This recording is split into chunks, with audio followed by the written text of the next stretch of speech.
listening to The Starting Zone, a podcast about World of Warcraft and the people who play it. And now, here are your hosts.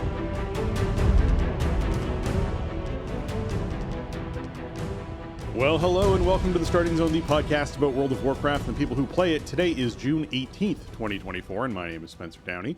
Well, actually, I believe it's the 17th, but you're going to be probably listening to this closer to the 18th when all this kicks off. That's the Tuesday.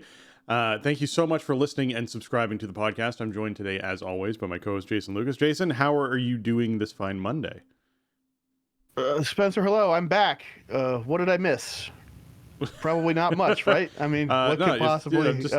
Nothing there. They just announced a couple of things, just nothing big. That's it. Yeah. Nothing major. I am back. I got back home on Friday, so I had a couple days to sort of, get myself back together. It was a good trip. I had a nice little vacay.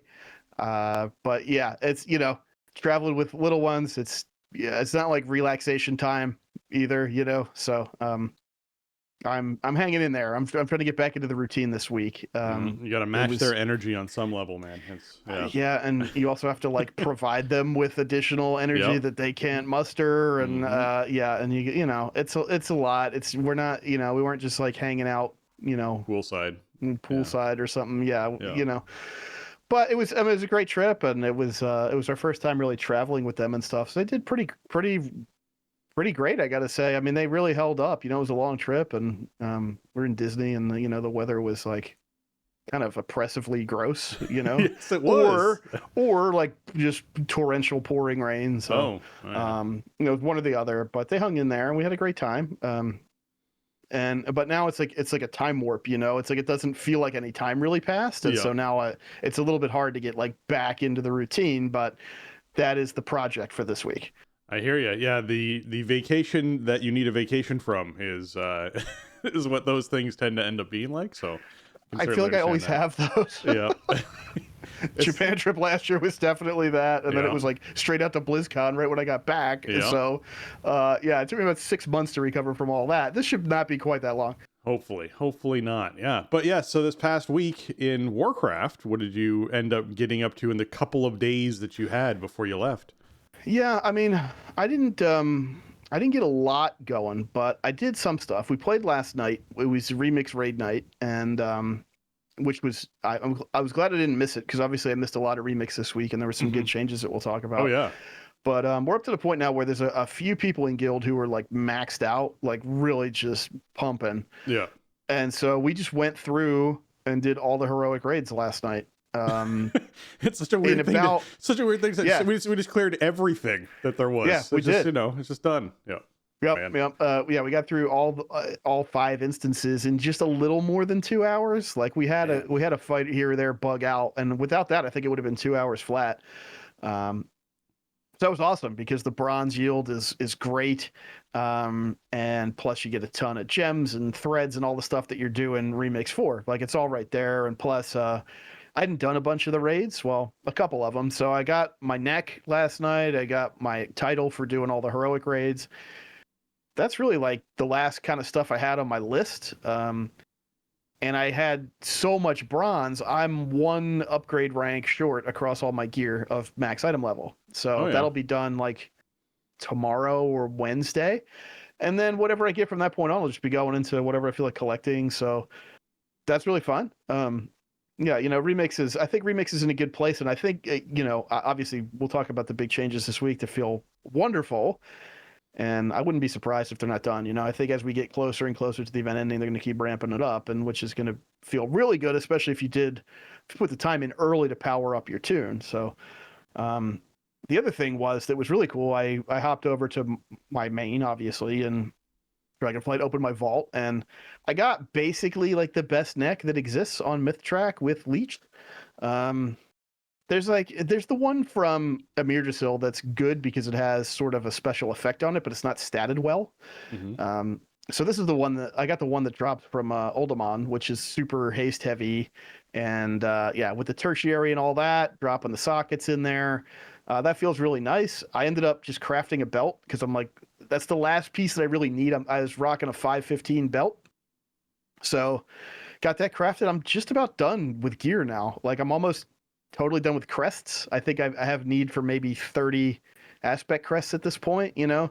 So I think that's really gonna, I think season 4 is going to really start ramping down for me, and some people are starting to dip out anyway. We'll see. It seems like, I think without me this week, they didn't even do any mythic rating in Aberrus, so that's kind of a bummer. I mean, it could just be the summer kind of drain time, which is honestly fine, but you know, I don't think I'm going to be as motivated to like, okay, first of all, I don't need to aspect crest cap anymore. I don't care about that now, because whatever I do to get the vault is going to give me enough crests for whatever else I still need, which is not many. And so, you know, that also means I don't know if I care as much about doing 10s exclusively, you know, because if I have sort of unlocked the top rank of each slot, then I don't need the crests anyway. And there's really not much of a discount in terms of flight stones. It doesn't really matter. Right.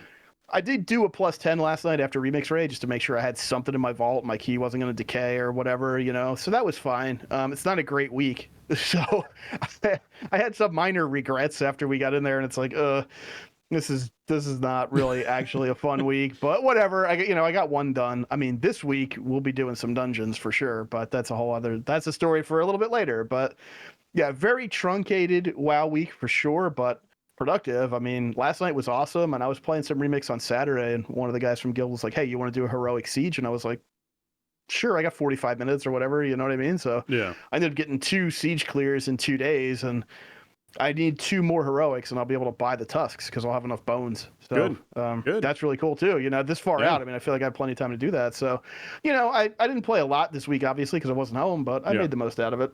Yeah, I hear you. I am curious as to whether or not the changes coming in with Remix, what Blizzard's actually seeing numbers wise, because I do feel like it's one of those situations where it's like, ooh, did the hype and momentum of this drop too much too early, and is it hard to get people back? I do think the changes that came in this week certainly help to encourage people to get back in there. I still have not yet.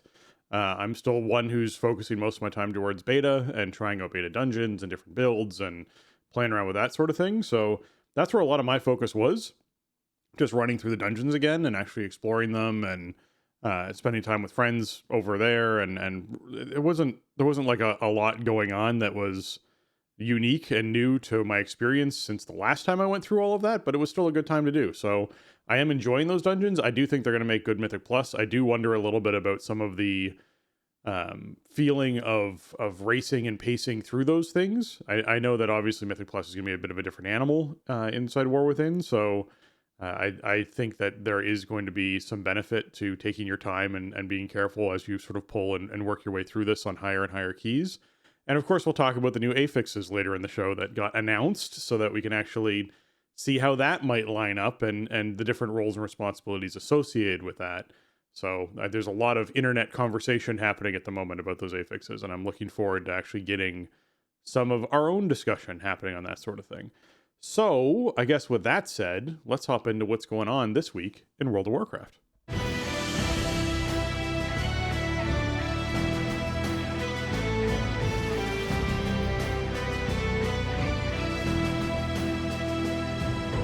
All right, this week in World of Warcraft, we have the Dragonflight Dungeon event going on in the live game. That means the Sign of the Warrior buff is up, where the final boss of each Dragonflight dungeon awards an extra piece of loot when defeated, except on Mythic Plus difficulty. And there's a quest to complete 4 Mythic dungeons, which you can do on Mythic Plus difficulty, which awards 2 bullion. So if you're someone who wants to get like that extra chunk of power, you can do that this week just by running 4 dungeons, which also gets you your vault reward, which is also really nice. So there's just all these little things that sort of sync up whenever this event comes around. And if there's a last minute objective you're trying to accomplish, this might be what you need to push you over the edge to get gear wise for it. So you never know. This is awesome. I mean, it's such a great addition to this season. Just being able to get 2 bullion, just get a raid item of your choice for doing 4 mythic dungeons this week. Incredible. I think, like, at this point, I am sort of done with the big bullion purchases. So now it's more about optimizing, right? Like, I have a Myth Track shield that's, like, maxed item level, but it's not, like, the best stat split ever. So I think that's, like, what I'm going to spend my next 2 bullion on, you know? And it's kind of cool to have that option. I mean, we know that we're on a pretty tight timer here with season 4 and how many more bullion purchases we're really going to get, which is a whole other story. But I mean, at this point, I really think after like for most specs, probably after the like third purchase, you probably have all your big bases really covered, right? So it's more about just optimizing or getting something that has some kind of cool effect or whatever. I also feel like we're moving into that phase of the game where, hey, is there something last minute you're trying to accomplish and reach that goal for? And yes, this would help push you there. Or are you like, you know what? We're like 8 weeks out from, early access expansion launch.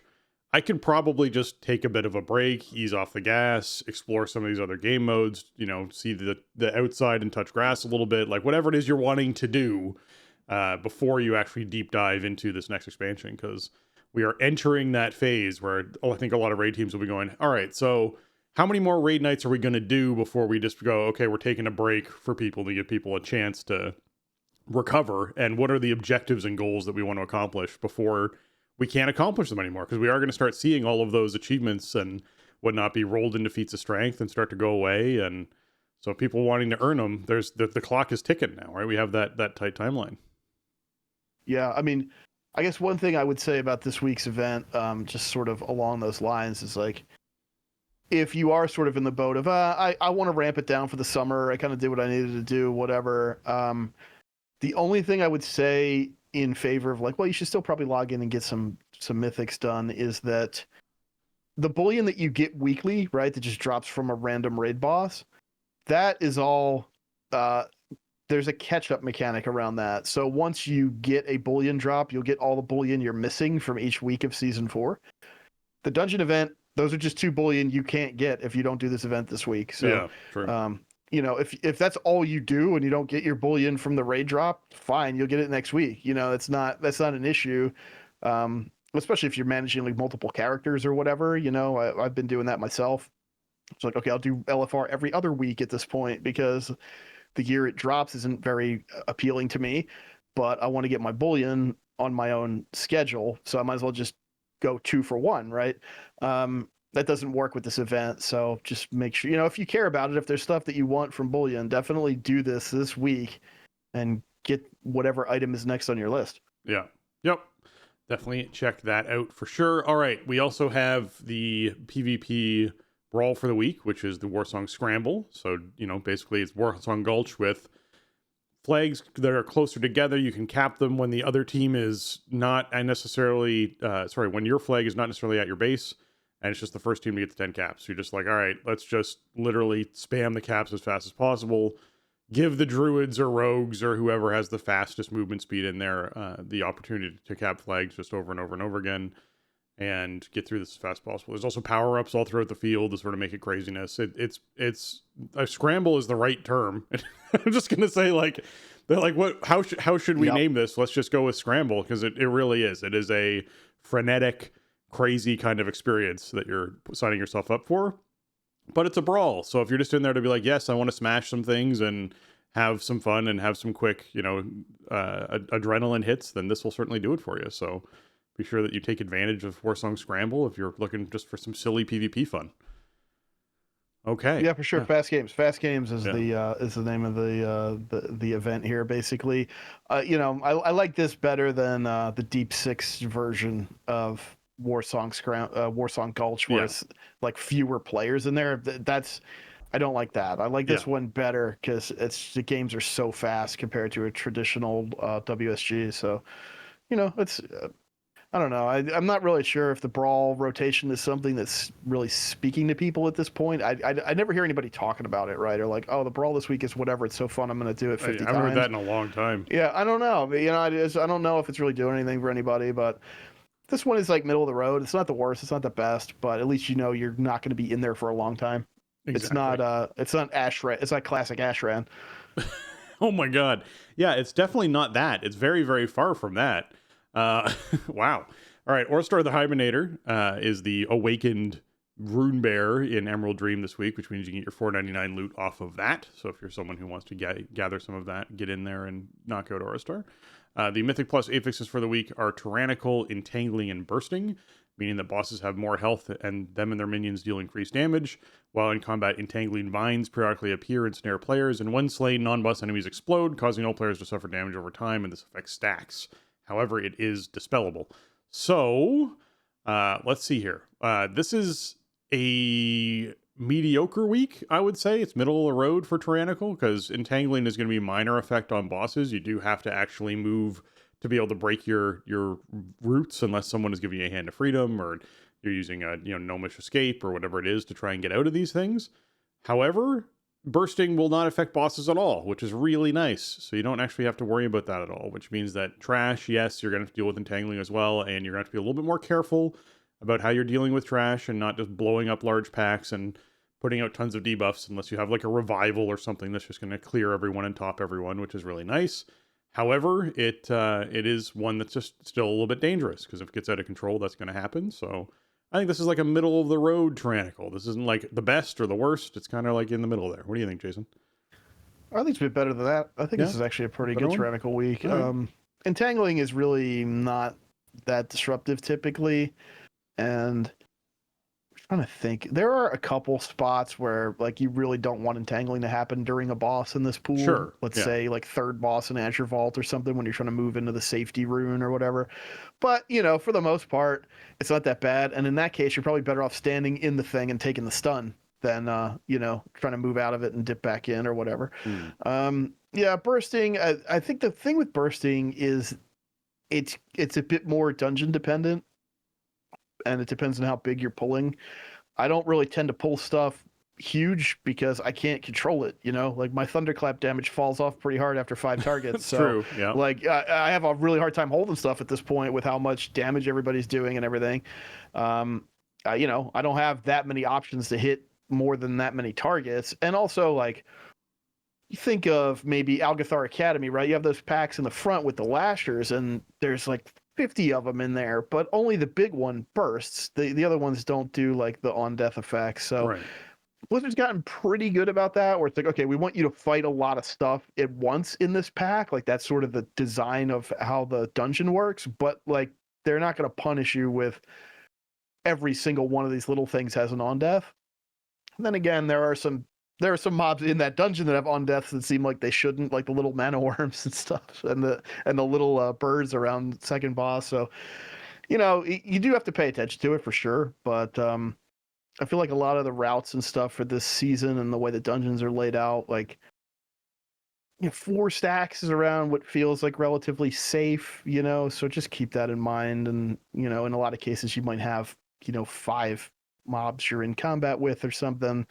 If you have like 8 or 10 or 12, then you really gotta stop and go a little bit. But even that won't slow you down as much as some of the other on death effects. Those third affixes tend to, like Spiteful, for example. It's not going to slow you down that much for a Tyrannical week. Plus, stuff like Everbloom isn't in the pool this season. Bursting Everbloom was an adventure last season for sure, but I think it's pretty good. A pretty good week for Tyrannical. I sort of feel like people have gotten what they need out of season 4, though. So I don't know if anybody's still really pushing stuff or whatever. That might be kind of a problem, is getting your team to be enthused about doing anything inside season 4 at this point. Yeah, I guess you're right to a certain degree that this is not this is not a terrible Tyrannical week. I don't know. I find that you can get tripped up a little bit more with bursting than anything else, just because something starts to roll out of control. And that's what I find most often in pugs, is people just forget. Honestly, they just forget. They get into that thing of, I've done this dungeon how many times so far this season? This is how I normally do this. This is how we normally pull. And then they have that realization after the first 2 or 3 wipes of like, oh yeah, right, we're wiping because of this. And you're like, yes, bursting. Yes, it's a thing. No, right. It's still there. Yeah. I mean, if you have the odd bursting death here and there, it's probably not going to hurt you too bad this week, because the trash will still be dead, and it's really going to come down to boss execution as to whether or not you meet the timer, right? Like, you're not going to be able to afford boss wipes, but if you execute the bosses well, then you can afford those kind of onesie, twosie trash deaths or whatever from bursting. Right. A full trash wipe is a bit of a different story, especially with some of the runbacks in this pool. So, kill stuff at your own peril, I suppose, for sure. Indeed. Definitely, indeed. All right. Like when somebody calls stop, if you keep going, then you got to deal with the consequences there. It's typically the healer who calls stop. Typically, that's the person who's like, guys, please, guys, I don't have anything for this, guys. I've used all my cooldowns. All right. I usually do it for when I'm running, but like also I have stacked bleeds on everything that I'm fighting, so I'm like, try to stop, please. Like, I'm bleeding. That is the problem. That is if you're getting affliction lock in there this week, you will notice that it's like, please stop, and you're like, that's not a thing. It just goes, man. It goes. All right, hot fixes for the week. We have some class hot fixes here where there were issues with Tiny Dagger was appearing when casting a variety of spells and abilities. I don't know who had a Tiny Dagger, but that's cool. This is a weird one. This is I'd be like, I'm casting Ice Lance, and you're like, oh, weird. I'm casting Ice Lance, and little daggers are appearing next to me. All right, that's that would be strange. They also fixed an issue where the low noise variant of Frozen Orb was not being used inside of raids and dungeons, so everyone was hearing the full force of that Frozen Orb, no matter who was casting it. That's the lower spell effects that you're supposed to be able to turn on and off. So that you do not have the full extent of the spell effects, noise, and visuals. That is something that apparently was not working, so that should be fixed. Over in the WoW remix hotfix stuff, I guess we mention this briefly here. Players who are holding the Tusks of Manaroth cosmetic item on their non-plate wearing characters will now see the option on Pythagoras at any Infinite Bazaar to trade their item for a version that they can actually learn the Tusks of Manaroth's appearance for play characters on their account. So if you're someone who bought this and we're like, hey, I bought the Tusks of Manaroth, do I just hang on to this for the next 3 months or 2 months until I'm actually in there with a plate character and we can actually learn these things and it's all been converted over? No, they've actually put the vendor in ahead of time that essentially has the new item in it that'll let you learn that on your account so that your plate wearing characters can actually get that going, which is pretty great. So good to see that. The other huge change that came in here was the bronze cash values were increased. The minor bronze cash was doubled. It's from 250 to 500. The lesser bronze cash doubled as well, 500 to 1,000. And the bronze cash was doubled as well, 750 to 1,500. And those greater bronze caches, those juicy 1250s, are now 2,500s. So we saw a huge boost in all of those cash rewards for players who are in there regularly earning those rewards. And then the spools of thread got tripled, believe it or not, in these cases. So basically we saw that the minor spool of thread now went from 20 to 60. The lesser spool of thread went from 50 to 150. And the spool of thread went from 100 to 300. And those greater spool of threads went from 180 to 540. So that's nice. And if you're someone who's like, hey, you know what? That's awesome. I'm glad that I got all of that. There's some other things that I'd also like. Guess what? There's more. The Emperor Xiaohao reputation was also increased by 700% so that you can actually get that reputation all done if you're looking forward to that too. So yeah, that's a crazy, crazy set of buffs going in there for WoW Remix for folks who are looking to actually get some accomplishments done. I know a lot of players were noticing this immediately in how good it felt. So I'm with Jason. I think that they'll probably continue this trend of, hey, let's keep buffing this up more and more and help players get there if they're not getting into the remix until now, or maybe 2 weeks from now. They can still kind of feel like they've had some fun with it and accomplished something, having not been in there since day one. And those day one players who are in there, like, they're getting to that point where, yeah, as you said, they're capping out all of their gear, they're capping out all of their power, and they're just able to roll with whatever they want to roll and earn tons of bronze and reap those benefits if they wanted to. So I think that that they're moving in the right direction when it comes to WoW Remix, and this is good changes to see. Oh yeah, the changes are incredible. I mean, the bronze really feels great. I think like the spools, obviously these buffs are fantastic, and it powers up your character super fast. I feel like for some of us who have been kind of doing laps every day and powering up consistently, it doesn't feel as much as like the bronze change, because the bronze is sort of the engine that makes the whole thing go. Whereas the threads are kind of just assumed, and the more you play, the more threads you're going to get, and the spools are obviously really good, and it's like a daily kind of checklist to get a whole bunch of spools so that you're getting stats. But scaling up your gear with item level really makes a huge difference, and it feels awesome. So I saw these come through. I'm like on vacation, like scrolling through, Twitter or whatever, and it's like, oh man, I'm missing like several days of all this juicy bronze farm and all that. But yeah, I don't know. I don't expect that this is the last time that they're gonna do a round of this kind of stuff, and I'm fully expecting some kind of like final surge or whatever in the last 2 weeks or month or what have you, 30 days. Um, I do think I was talking to somebody in guild who was like, yeah, I'm just like waiting until all of that happens and then I'm gonna play, and like I think that's a little dangerous because there's no guarantee it's gonna happen. And you also only get so many daily resets of stuff that you can do, right? Like, so you want to use your daily resets if you're playing, because that is a thing. You can't just like go back and do the raid again today.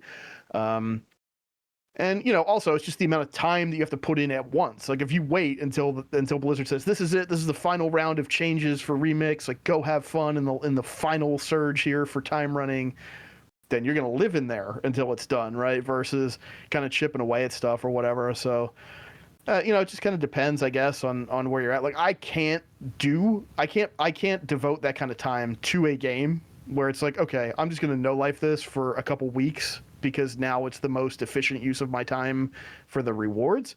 But I think the good thing is that if you are doing kind of daily loops and everything, you're getting so much more bang for your buck, and it feels great, man. I mean, again, my character still has one more round of upgrades to go, but I'm doing like 1+ million DPS single target on stuff, and I'm playing in tank spec.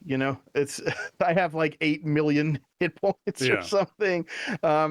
You really start to feel that power just go through the roof once you start, getting into the upper echelons of item level. And when you have like a group of people that are geared up, you're just speed running the heroic content, which is awesome because it's also super lucrative too, right? So it's sort of this like perpetual motion machine where like you get powered up and then you do content faster, which allows you to power up so you can do content faster, and then you just get more and more rewards and more power. And time running is an apt way to put it because it's like just this super accelerated cycle of character power and stuff. But I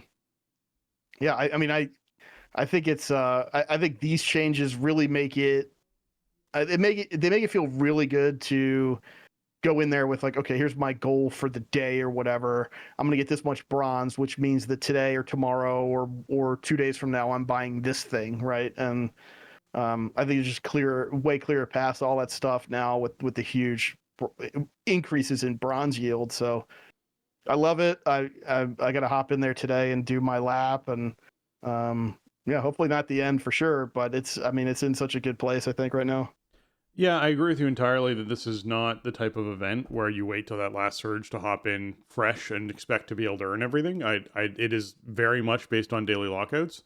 So if you're someone who can take advantage of getting in there and doing the trickle effect of increased reward over time of just like, get in, do one raid a day, or one raid every 3 days, whatever it is, you'll find that you're starting to get enough currency to buy some of the things you want to buy and get those rewards done. And we've already talked before about a lot of the unique rewards this event are locked behind just doing zone-based achievements, not necessarily doing currency-based spending for bronze. So if you're someone who has some objectives, like I would say, like take advantage of the trickle effect, get in there even a day a week and spend a couple hours in there a day a week, and you'd notice that you're starting to accomplish your goals. And when that final surge does happen, it's really just to sort of push a couple people over the edge, or push the last little percentage over the edge who were trying to accomplish something. I wouldn't be surprised if part of a surge like that was, hey, we've increased the drops of the Bones of Manaroth by 200% or something like that, to just try and help people who were like working towards it but couldn't get enough raids in to be able to get those things actually finish up their reward. Because there's gonna be people where they're like, oh hey, we have 6 weeks left, and you're like, man, okay, if I raided every day for the next period of time, I would have X amount of rewards, and so mathematically it's no longer possible to, unless they change with like, there's going to be a certain degree of that happening. I remember with Atiesh going away, this is talking way back in World of Warcraft, the shards, right? Because you had to put together all the wooden fragments of Atiesh to be able to actually make the staff. There were people who were like 3 shards away or 2 shards away who could not get those last 2 mathematically before you stop being able to earn the actual reward. And that feels terrible to be in that situation.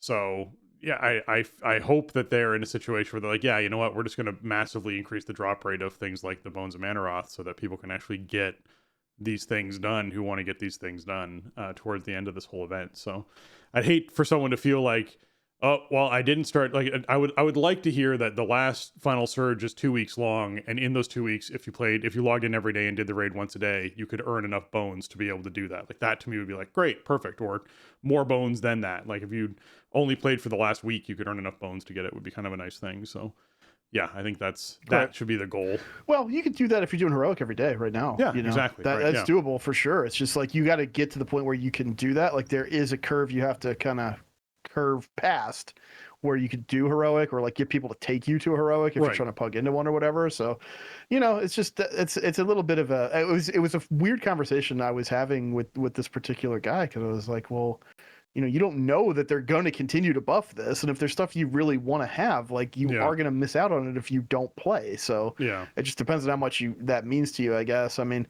I'm sort of not really playing Remix as a means to an end. I'm just enjoying powering up and all the ridiculous stuff that happens and bosses dying in 11 seconds and whatever. So, I don't have some big, overarching like checklist of stuff I need, but I will be fully, item leveled up this week, and then I don't really want to play any other tunes, I don't think. So it'll just be like, okay, I guess I now I need to make a shopping list of what am I going to spend bronze on? Like, what do I care about? What do I want out of here?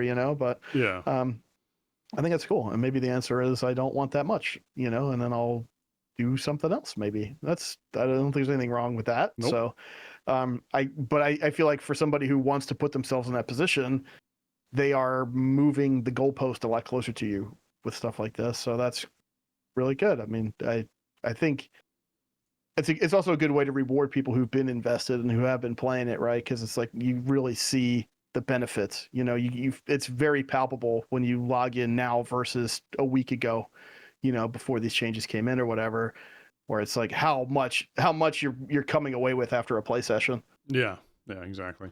Okay, let's move on from Remix. We're going to talk a little bit about War Within. And by a little bit, I mean a lot about War Within, because there's a lot going on in this.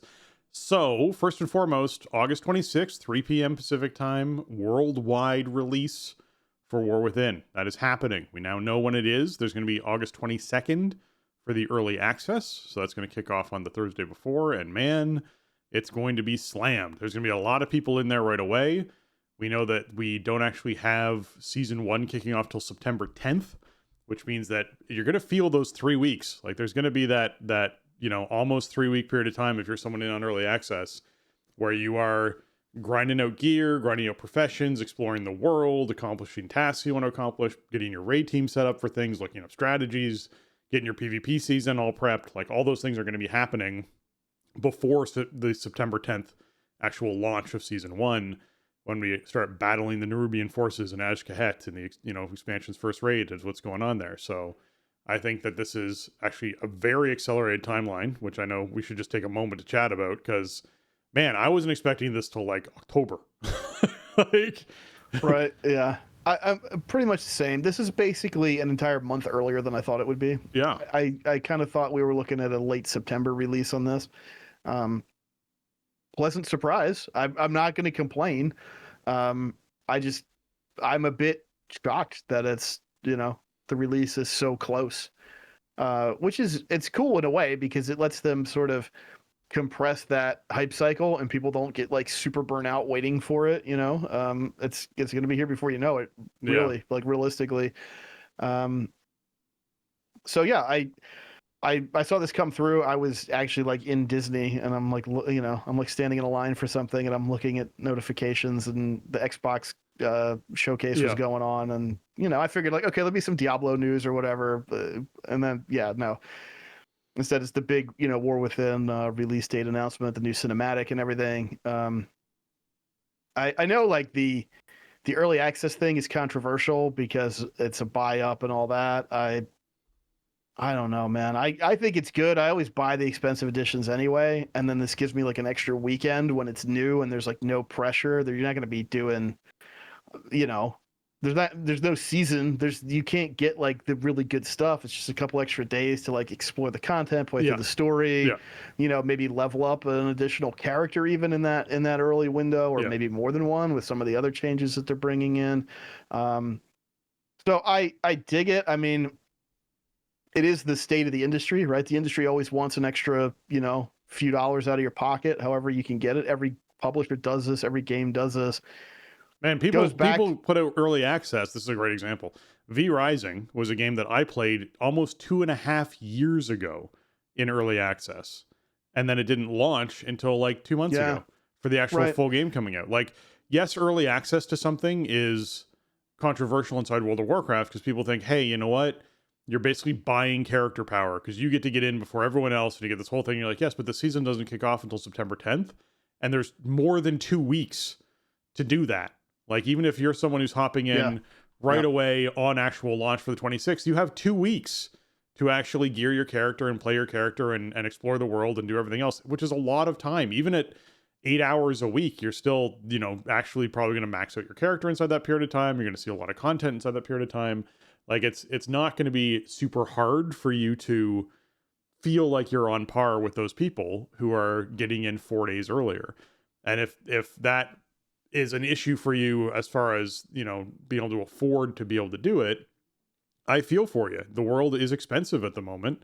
I understand that there's people out there, a lot of people out there, who can't afford to buy the big upgraded shiny version to be able to get in 4 days earlier, and they're going to feel like they're left behind by their friends. That is probably the number one concern I have with the whole thing, is like, man, it would suck to be someone who's part of a group of friends who wanted to do leveling together, and 3 out of the 5 people got in on the 22nd and the other 2 didn't, which means that those other 2 essentially are like, all right, well, I guess we'll level just the 2 of us, and you 3 are all going to be 7 levels or 8 levels or done leveling by the time we get in there.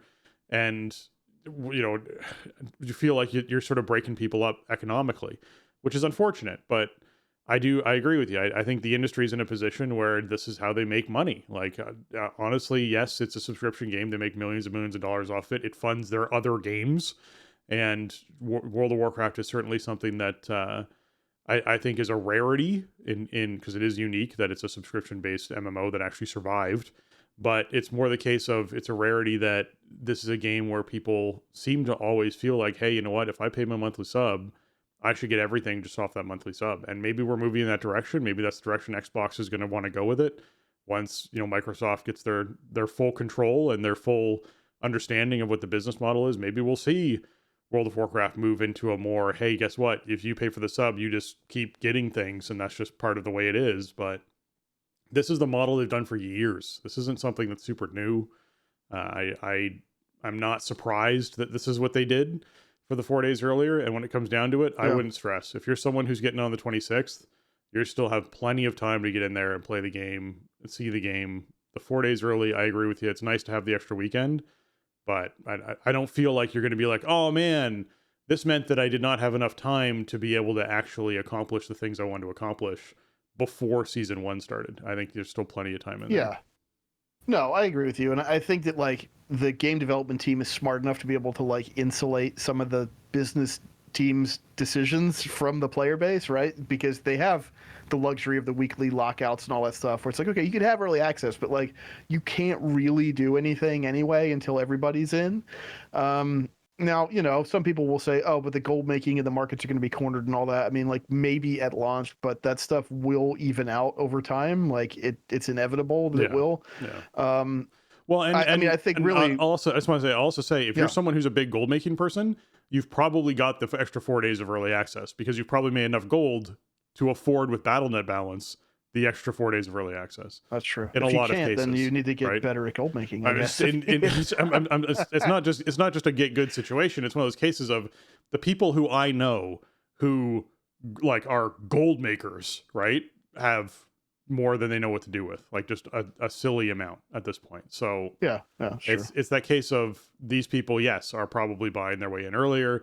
If you're someone who's trying to make gold and you're worried about gold makers cornering the market on you, the moment those floodgates open on the 26th, the whole market changes, just as an FYI. The 22nd to the 26th is going to be the most expensive you will ever see that auction house be. It will be the most expensive. The moment the 26th opens, you have so many more people flooding in merchandise that you are going to watch that just tank. Yeah, as far as that soon as market like goes. everybody's in there that isn't paying attention to the market and just like list stuff or whatever, Yeah. the whole thing is going to normalize pretty Yeah. quickly, I think.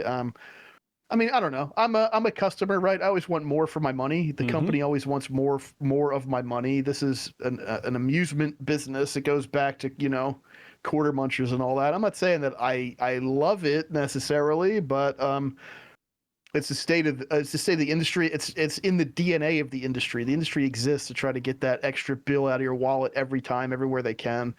Doing early access for some kind of MMO launch is not some beyond the pale thing that nobody's ever done before. And if you don't want the buy up edition and you're just going to play on August 26th, you have plenty of time to get ready for season 1 launch on the September 10th. I mean, I'm excited because I just see it as an opportunity to get in there sooner than later, right? I mean, it's 4 days earlier that I can play the new stuff, and then I can really just play at my own pace. I have like all this extra time to get in there and check out all the new zones and all the nooks and crannies, all that stuff I love to do when expansion comes out. And I have like the whole week following to then start, getting into endgame and everything like that. So I'm really looking forward to that element of it. I understand it's controversial, but I think that if this expansion is good, within like a couple weeks, nobody's going to care that happened. You know what I mean? It's just it'll be done and over with, and that's the end of the story. It's not going to have some Lasting long-term overarching effect on the Yeah. war within. Like, it's just not going to. I don't think. I mean, I don't know. We'll see. I could be wrong, but I can't see like what the huge downside is here. But if you don't want to do it, then don't pay them. But I'll be playing that Thursday, and really looking forward to it. I mean, this is actually, I think, this is off the top of my head, so I may be wrong, but I think other than Warlords into Legion, this is the shortest gap between expansion releases. And Dragonflight had just a little bit more to do than Warlords of Draenor did. So this is sort of unprecedented, with the amount of stuff that they shipped in Dragonflight, the patches, the content, all the weird special events like Plunderstorm and Remix. I mean, we've had so much stuff to do inside the client. Plus, obviously with Classic and SOD and Hardcore and all that stuff rolling the whole time, there's always something to do in that client somewhere, which was not the case when we had our last 21-month gap between expansion launches. So it's kind of funny to think about, for years I've said well, I liked having the shorter period of time, and then it got us a Legion, but I don't want to sit through a Warlords every few years to then get another short gap. And yet this time we got I think Dragonflight's top 3 all time for me at this point. I would slot it in there at number 3.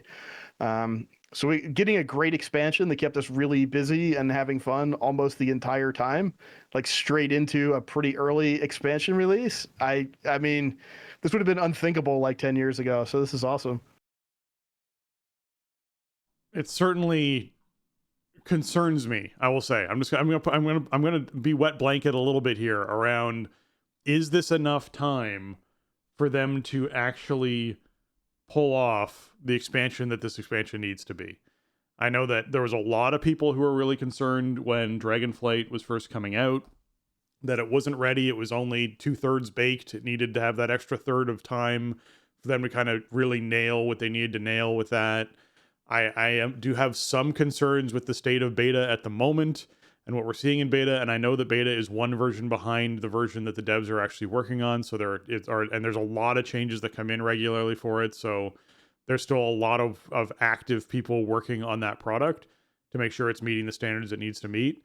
But this is such a fast launch that my brain almost immediately goes to what could they have done with an extra 4 weeks? What kind of a difference would that have made for them in that situation? So I will put out there that I'm there's part of me that's I'm super hyped for this. I'm glad it's launching. It's a great window to launch for a lot of people.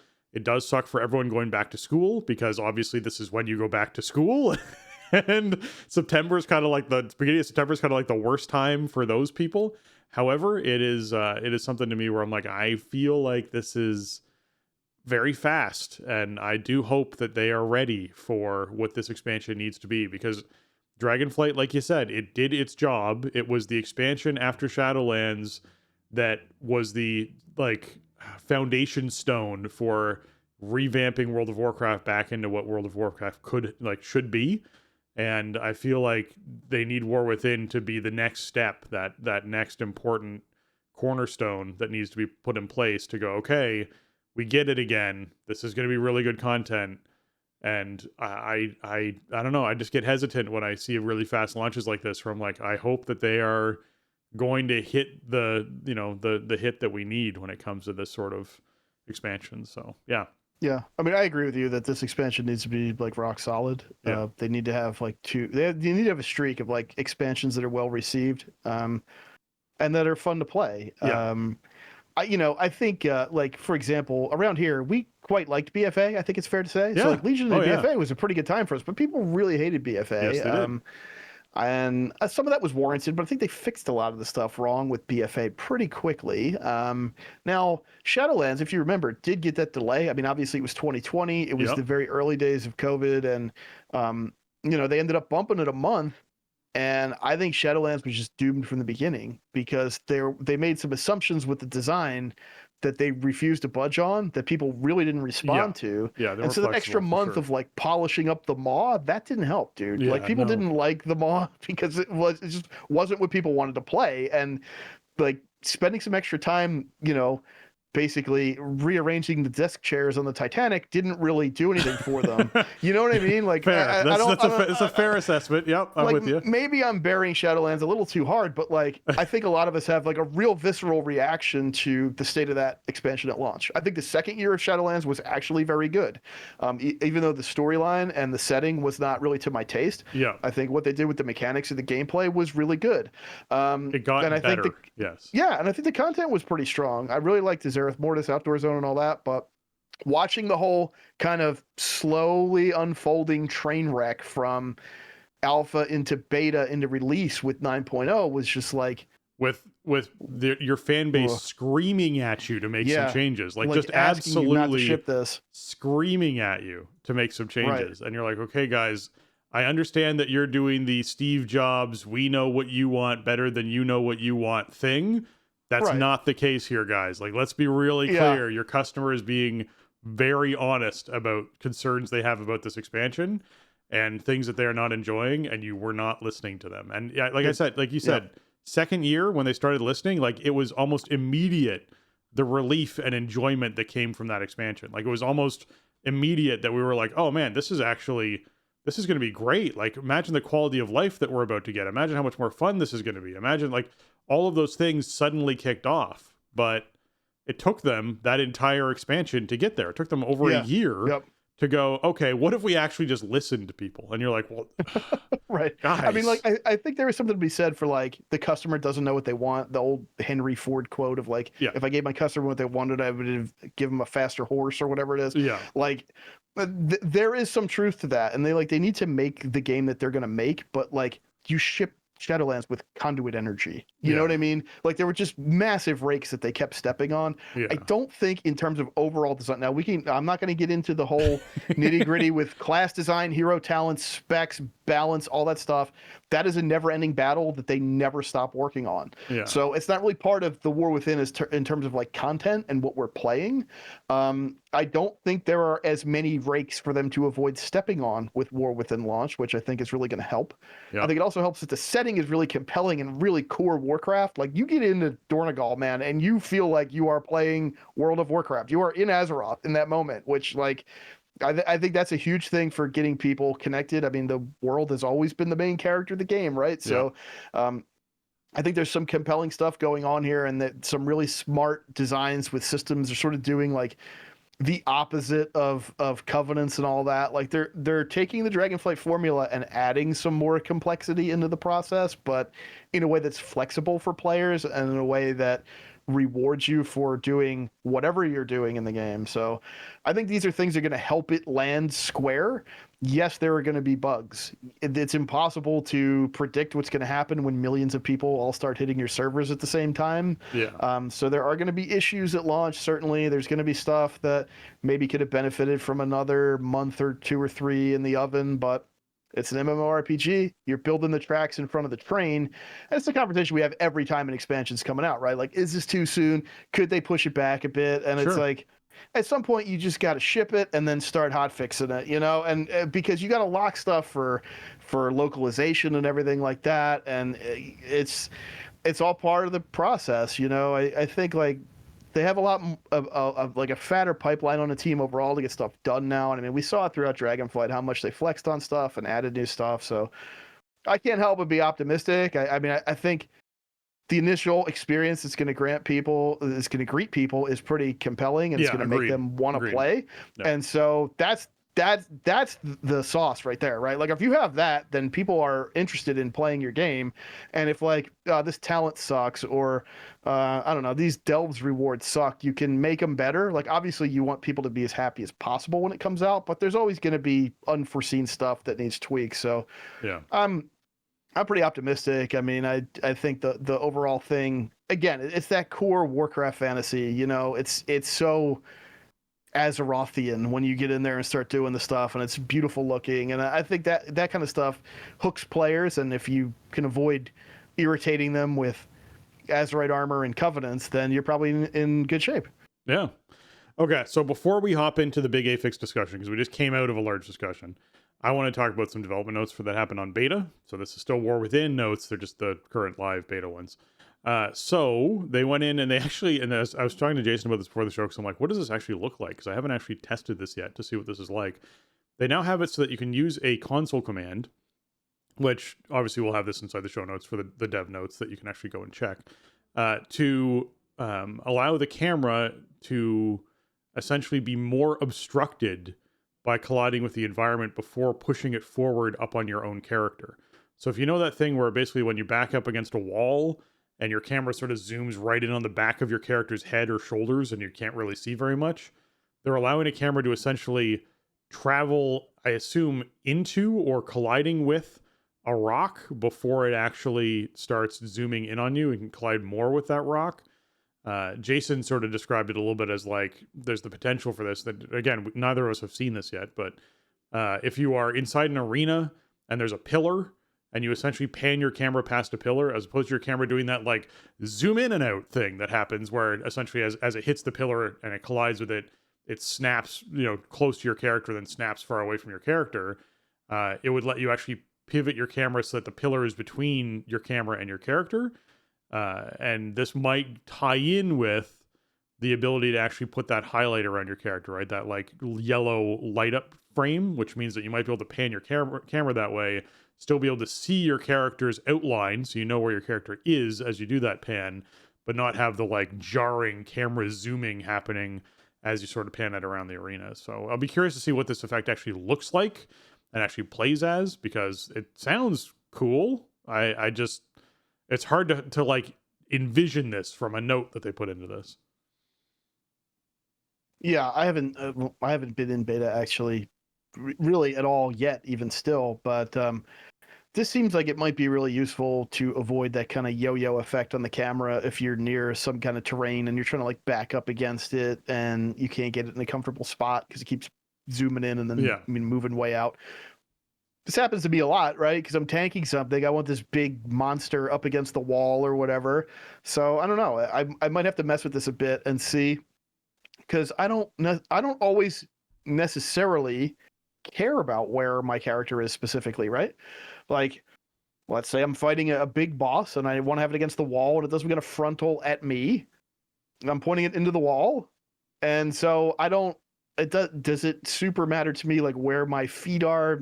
Depends on what other abilities it has. But something like this might be better because then I can just set this up, stand there. I know where I am in relation to the boss, right? Especially if I can see some kind of highlight or something around a silhouette.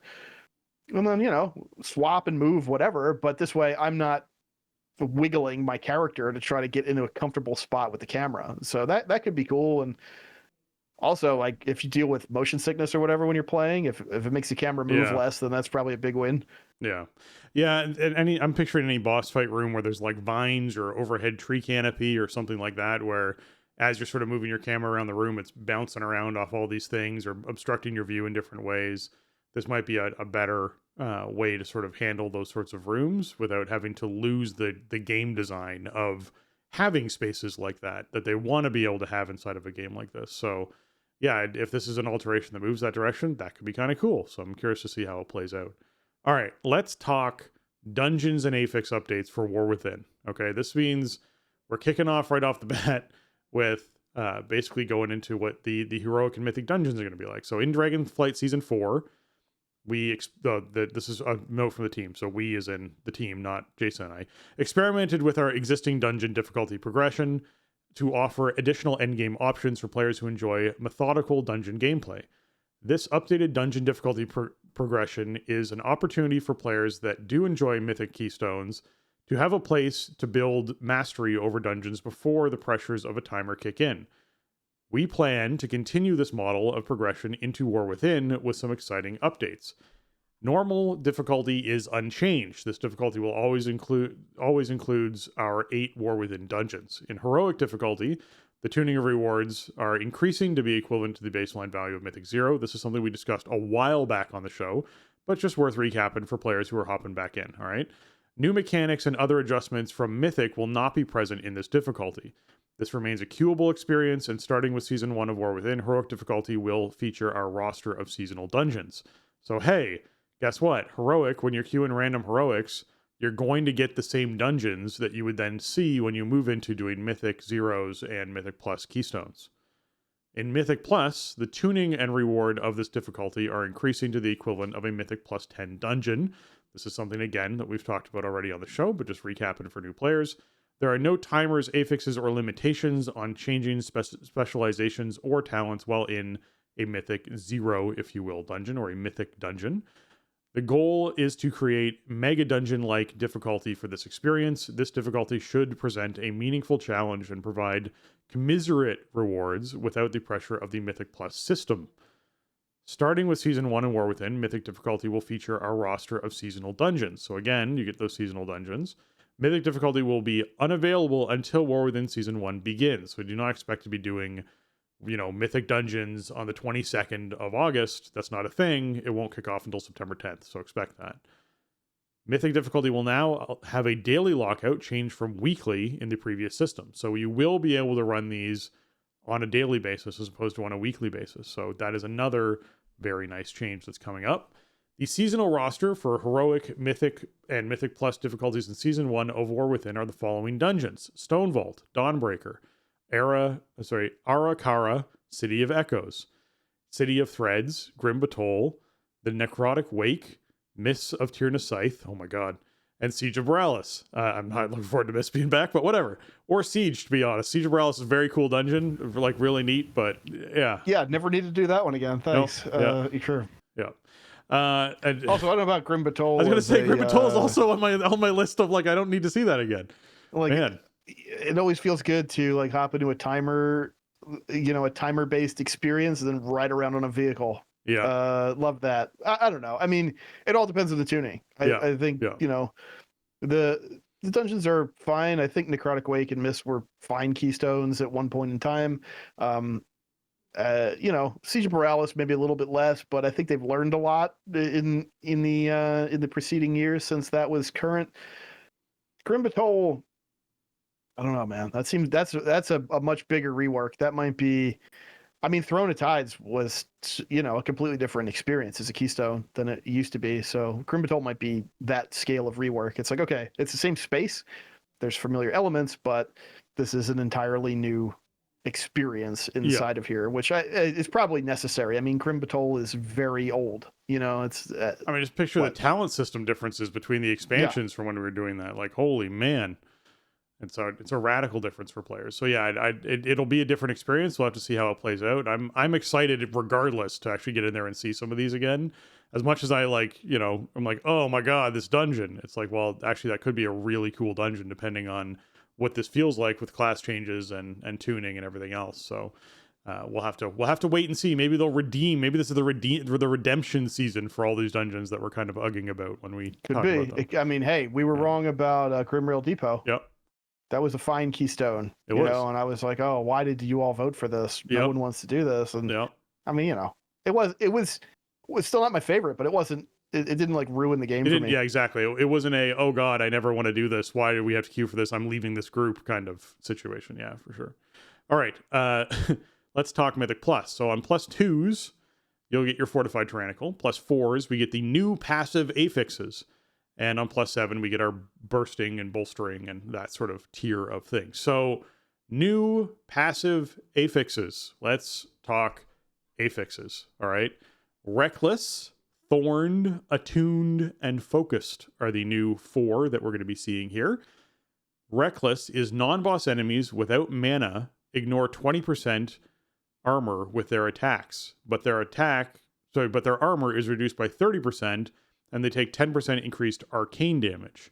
So this means that if you're fighting a non-boss enemy that does not have mana, so it's a warrior or a rogue type of class, and they're essentially hitting you, they're going to be ignoring 20% of that armor, which means tanks are going to take bigger hits. However, because their armor is reduced by 30%, they're going to be taking much heavier hits. And with increased arcane-specific damage, you're going to have some classes that will excel during Reckless weeks by that minuscule amount of 10%. It's not a huge, ridiculous, oh my goodness, every group has to have a boomkin kind of situation. Or mage. It is or every mage has to respec to arcane because that's what you have to do this week. It is a situation where some mobs inside of dungeons, which is going to vary based off the dungeons, are going to take 10% increased damage from some attacks that those classes do. That is not a huge, ridiculous buff for some situation there. So keep that in mind. The 30% reduced armor is a much larger benefit and affects much more classes. So that is a nice thing to see. What do we think about Reckless? Let's just start with that, Jason. I think it's okay. I like the reduced armor thing. So enemies without mana are probably doing physical damage primarily, and obviously so they have the ignoring 20% armor buff, and you imagine that they're mostly doing physical damage, so it is going to be mitigated by armor. Armor is kind of a tricky thing for like a warrior, for example, because like you have it and you get it and you like it when you have it, but DR kicks in super hard, and like trying to get a bunch of it is kind of not super useful. It's like you don't have like any way to get additional like bonus armor or something. So it's all about managing your active mitigation. You want your shield block uptime, you want to weave in your ignore pains, and then shield block is going to be an extremely effective thing against an effective buff against something that's ignoring 20% of your armor with its attacks. Well, let me ask you this, right? I just want to ask you this. Do you think that if there's going to be benefit on these weeks to a tank wearing just a lot more armor because of those diminishing returns, so that when they get reduced by 20%, they're actually still quite high mitigated? I think that's going to be a situation that can happen. If it's possible, but the thing is, there's really not a lot of ways to add armor onto your tune these days. Yeah. But if you think of like a Guardian Druid, right? Yeah. Their whole mitigation is based around just stacking up armor. So it's going to be really important for them to run with, high stacks. Yeah.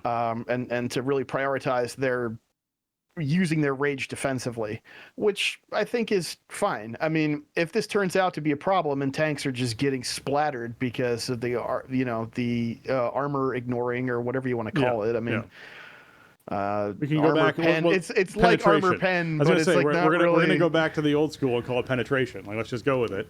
Yeah, but it's like it's not a stat that like stacks up, right? So it's like it's a static 20. Yep. Ignoring 20% armor is, I guess, the correct way to describe that. Yeah. In a way that you can digest. I don't know. I think this one is okay. Like you said, all physical damage basically against these things is going to ramp up because they have so much less armor, and the 10% increased arcane is cool if you could take advantage of it. But you know, I don't think these affixes that have the 10% increased damage taken are like super game breaking, game changing. Cool to have if you could take advantage of it 100%. Yeah, I don't think it's a situation where people are going to go, I'm not bringing this class this week because it doesn't do arcane damage. No, I literally do not see that at happening. least This not. this is non-boss enemies, and it's only Yeah. ones without mana. So unless there's like a dungeon where every mob does not have mana at all throughout the whole Right. dungeon, you're not going to see a huge benefit come from this, because even classes who have arcane abilities, there's only one of them that exists out there that actually can only cast arcane and would only want to be casting arcane, and that's mage. That's it. Outside of that, hunters have Right. some arcane abilities, boomkins have some arcane abilities, like other classes have some arcane abilities. So it's just that case of, okay, is this a situation where this is actually like a big deal? No, this 10% is not. It's a nice perk. It's not a big deal. Yeah, I think that applies to pretty much everything we're going to talk about with the Yeah, bonuses agreed. here. But let me Sure. preface that with, that is especially true in like groups with social stakes, organized groups, guild teams, whatever, set teams, right? Like in the pug scene, that's a whole different story, right? And also at the very top end, where it's like, okay, I'm trying to push, like, you know, for the title, I'm trying to compete in MDI or whatever, you're going to need every single little advantage you can get. Yeah. And a lot of players, not a lot, but like there's a group of players who follow whatever those teams do, right? Yeah. So if that's what's happening, then that's what you're quote unquote supposed to do. Right. So doing anything else is wrong. And if it's reckless week and you don't have a lot of arcane damage, then you're not getting an invite. These are good reasons to play the game socially and to have social stakes and have friends to play with, you know, or if not friends, at least like activity buddies to go do stuff with. You know, this is a maybe a recurring theme here throughout this whole discussion, is that the downsides here, I think, really outwardly impact pugs, whereas, you know, with people who have a guild environment or whatever to take people from and build groups within, it's the downside to missing out on this is relatively minor, you know, Yeah. compared to what we currently have, honestly, with what the affixes ask for you to do in terms of group comp. So, And with your spec, like just as another reinforcer there, what the affixes currently ask you to essentially change about how you play your character on a week-to-week basis is much higher than what this will be as far as the situation goes. So just keep that in mind as well. Okay, let's talk. Yeah. Oh, go ahead.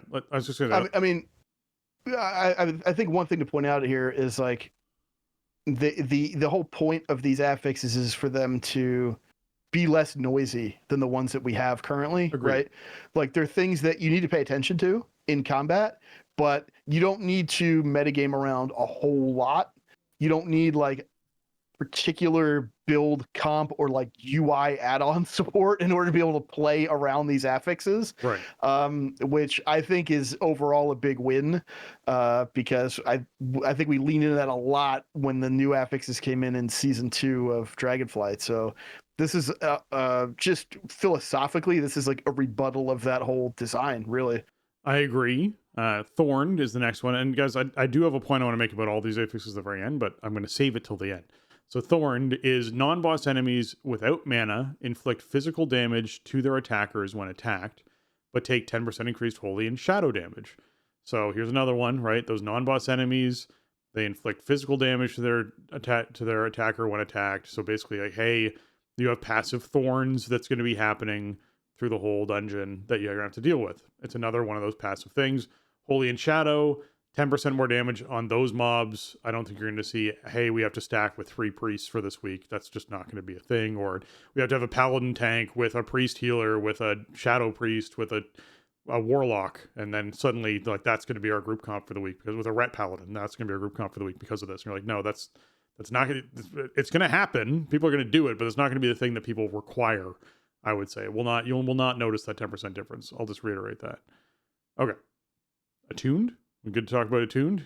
Non-boss. Oh, go ahead. You want to say something Sure, about yeah. this? I mean, All right. Thorn. I guess my question here is like, how Sure. much physical damage do they Well, inflict to obviously, their that's attackers from attack? again. It's just that's We don't tuning. know. That's all tuning, right? Like it's just going to Yeah. come down to, hey, it could be 3% or 2% of the damage that you deal out comes Right. back at you, and it's a case of, okay, you're hitting yourself for 4% of your life or 3% of your life every time you strike an enemy. If you're striking 5 or 6 enemies and they're all thorned activated enemies because they all don't have mana, you start to notice that your health is doing some dippy things, and that's a little concerning, but that's that's Right. really about it, right? Like we And don't also, know. well, yeah, and also the idea of like, okay, it says when attacked. Does that mean melee attacks only, physical attacks only? Yeah, we don't really know right now. does a hunter who's firing that physical arrow as their auto shot, are they taking thorn damage even though they're firing an arrow at something that's farther away? Like, Right. those sorts of things are things that we have to sort out once we get our hands on these affixes and people start talking about them. I mean, I think the biggest thing here is if for this affix to feel good, then that has to be pretty generously tuned. You can't be like, I don't know.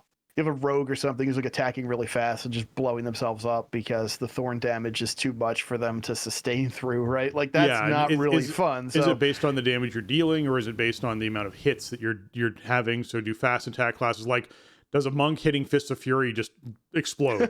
Right? Like, is that a thing? Right? Or or is there some kind of like just makes you RPPM explode thing on it?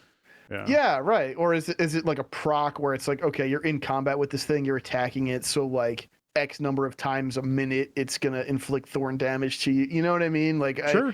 We just don't know for sure. I think the design is okay, and like if you can stack up holy and shadow damage, that does sound like kind of a fun week. Just bring like all pallies or something. But see like, what happens. Yeah, it's an extra 10%. Like it's not, you're not like crushing the dungeon at that point. Yeah. But yeah, I mean, I think the design, you just don't think about it. There's no thought here. It's just like, okay, I'm gonna react to the incoming damage, and I'm gonna do my thing. I'm gonna run through my priority list. Yeah. I'm gonna fight the mobs, and we're gonna go through the dungeon. Yeah. All right, attuned. Non-boss enemies with mana inflict 20% increased magical damage, but take 10% increased damage from nature damage and 30% increased damage from bleed effects. So this is your Feral Druid week, where everyone has to bring Feral Druids because, hey, they deal nature and they deal bleed damage. So, hey, Feral Druids, you got a week. This is going to be nice to have again, but how many targets are going to be bleeding inside a pole? We're probably talking 2 or 3, maybe.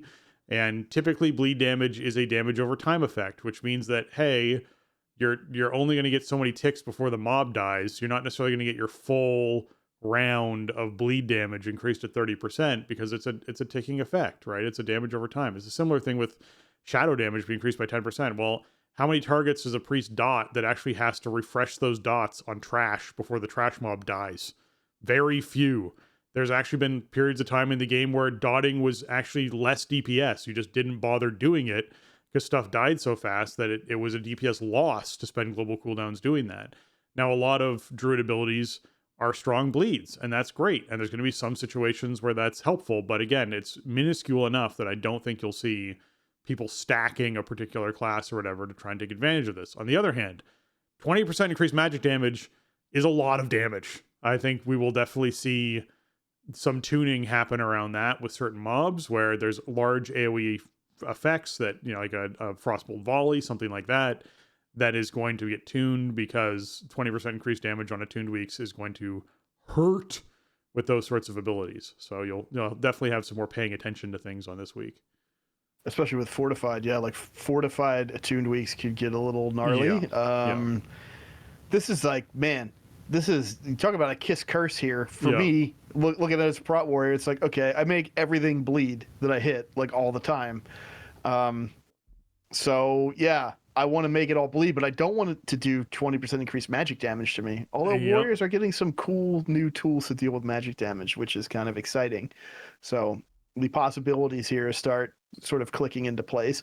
When you think about it, in most dungeons, non-boss enemies with mana, you have like, what's that, maybe 20% of the dungeon mobs in total, and maybe that might even be a lot. I don't know, maybe about that. You have like a 4 pull or whatever, or a 5 pull, and there's one thing that has mana, or two things that Right. have mana, or there's, maybe there's a 4 pull. There's a couple 4 pulls where two things have mana, but a lot of it's not going to.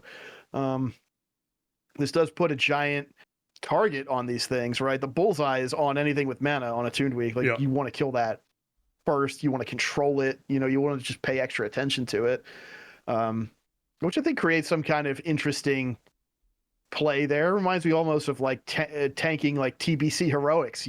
Where's the thing with mana? Mark that, kill it, interrupt it, Yes. CC it. Yeah, there was that. Like, that's not a bad thing to me. Like, I feel like there's potential. There's that, like, suggests gameplay, right? Like, Yeah. I read that and I go, okay, I know what I want to kill. I know what I need to take off the board, like, right away.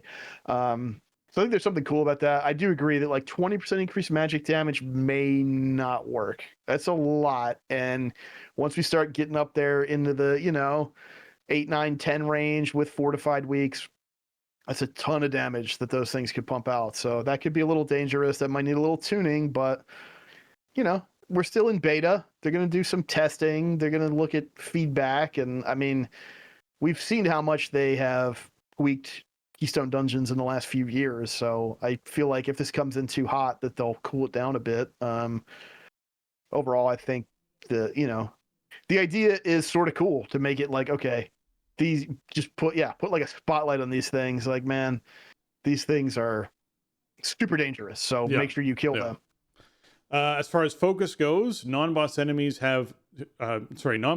with mana have 30% increased haste, but also take 10% increased frost and fire damage. This is a trickier one for me, right? So this is ones that have mana, similar to the ones who have mana with the increased magical damage. So you're like, okay, both of these, one of them does 20% more damage. The other one's going to cast a lot faster. And so there's going to be that more pressure on interrupts to actually make sure interrupts are happening. They're going to be harder to hit because it's 30% faster casting. I don't know if that's going to change their internal cooldowns. Often a mob has a certain period of time before it can cast a spell again. If it casts a Frostbolt Volley, it might be, hey, guess what? That mob has to wait 6 seconds before it can cast the next Frostbolt Volley. Does this affect that internal cooldown? Does this affect just the actual cast speed of the mob?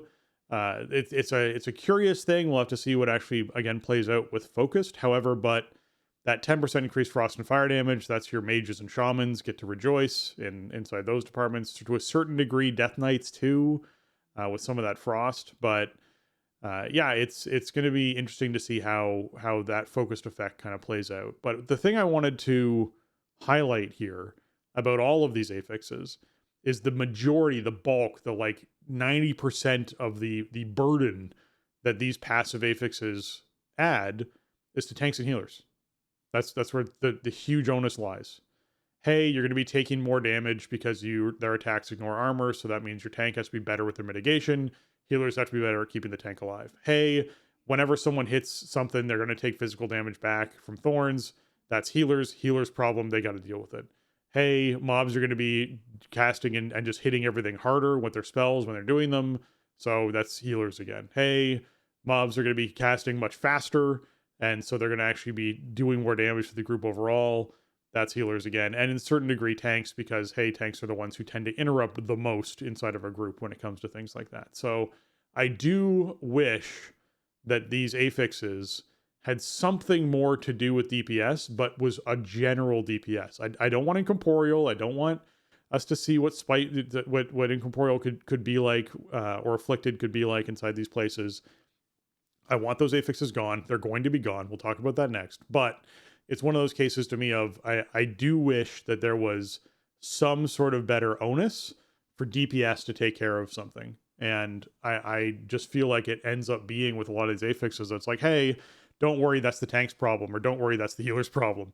DPS just does DPS things. And you're like, okay, that was something I kind of appreciated about affixes like Afflicted and Incorporeal, is they actually had more of a shared role. At first, it was like, hey, this is just healers. Healers have to deal with this, which sucked. But then you started to see more and more groups start to incorporate having different ways of handling them. And that was nice. I don't want it to be a situation where it creates a, hey, if you don't bring this class, obviously you're just being silly, so these classes never get brought. That I don't want to see happen, but I do want to see something in these passives lean a little bit heavier into DPS and having DPS responsibility. If Thorn ends up being, hey, the best thing that DPS can do is to stop attacking a target because they're just taking too much damage and the healer can't handle it, I think that's the shittiest affix in the world. There's nothing less fun inside of a raid situation, not just dungeons, but in a raid situation when you have to hold DPS. It sucks. When you're like, everyone hold DPS and everyone just has to stand around. It is terrible. If Thorn ends up being an affix where people literally have to stop DPS and just stand there for a little while, like that is to let the healer catch up. That's terrible. That is a terrible affix. So they have to really be careful with these things, that the onus isn't just strictly landing on the healers and tanks, and they're not setting essentially these affixes up to fail in that sense that I just talked about of, hey, is the best thing you could do in a situation against Thorn be like, yeah, just don't attack that target. Like, what? No. Right. I mean, if that's the case, that's a tuning failure that needs to be 100%, resolved. 100%. For sure. Yeah. Yeah. Yeah. So I get what you're saying, and I've seen a lot of that, swirling around since this post came out. Yeah. I read this post and I was like elated because I'm like, this is so cool. These changes are great. And we'll talk some more about some of the changes coming in. Yeah. What you're saying about the onus being on tanks and healers, I like that. I want, as a tank, I want that kind of responsibility. I'm not doing big numbers, right? I want to marshal the combat. I want to lead my team through, and I want to handle it. I'm one of the weirdos who was not. It's the one I have to put one color as an experienced tank. That's all I have to say. Just as an experienced tank. True. Yeah, that's true. I mean, I've been doing this for a really, really long time. And back in the day, tanking was extremely defensive focused, right? Like, you had to get so much def rating, because if you didn't have enough passive def rating on your gear, you just get crit and die. Yep. Or crushed. And, you only had so many ways to really survive in combat, so you had to be very deliberate with how you pulled stuff and everything like that. It was obviously the pace of the game was a lot slower and it was more strategic. And there was a lot more focus on the tank playing defensively.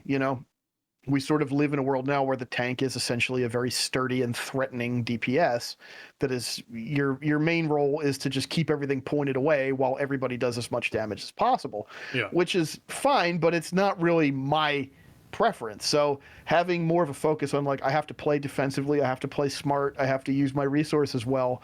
That sounds really fun to me. I understand why that is not maybe super popular, but that's the way that I'm looking at it. I think fine.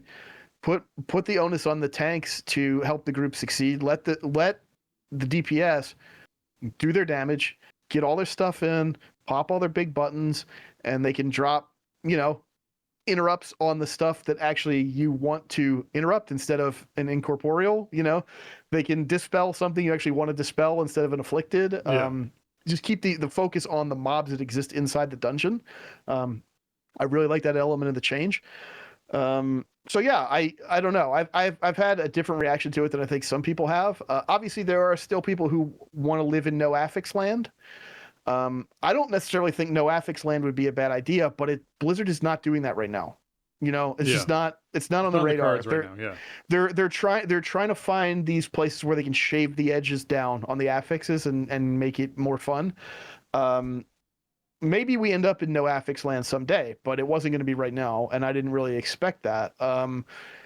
But I think just keeping these focused on the mobs that are always in the dungeon every single week, and not adding new plates, new things spawning in, new cast bars, new stuff to deal with. I think that's really smart, because I think they went overboard with that in this expansion in Dragonflight. And yeah, I mean, now I am one of the weirdos who was not I wasn't pounding the drum for necrotic to be removed, right? I never had a problem with necrotic. I thought it was actually kind of fun to kind of manage that rubber band of okay, how many can I take? Yeah. Oh, let me leap away. I enjoyed that mini game, but I know that ruined the Mythic Plus experience for some people. So I get why necrotic had to go away. I don't think any of these are anywhere near as punishing to tanks as necrotic or old sanguine used to be. Right. They're just not. So I think ultimately we got to play him and see, but I look at this and I see opportunity, really, honestly. Not to sound like too much of an optimist or a shill or whatever, but I read these and I go, okay, like these are things I have to keep in mind when I go into the dungeon. It's going to affect my gameplay. It's going to affect our overall strat because there's particular targets we want to do or things we want to take advantage of. Like, I think there's just opportunity here to do some really cool stuff with the gameplay texture.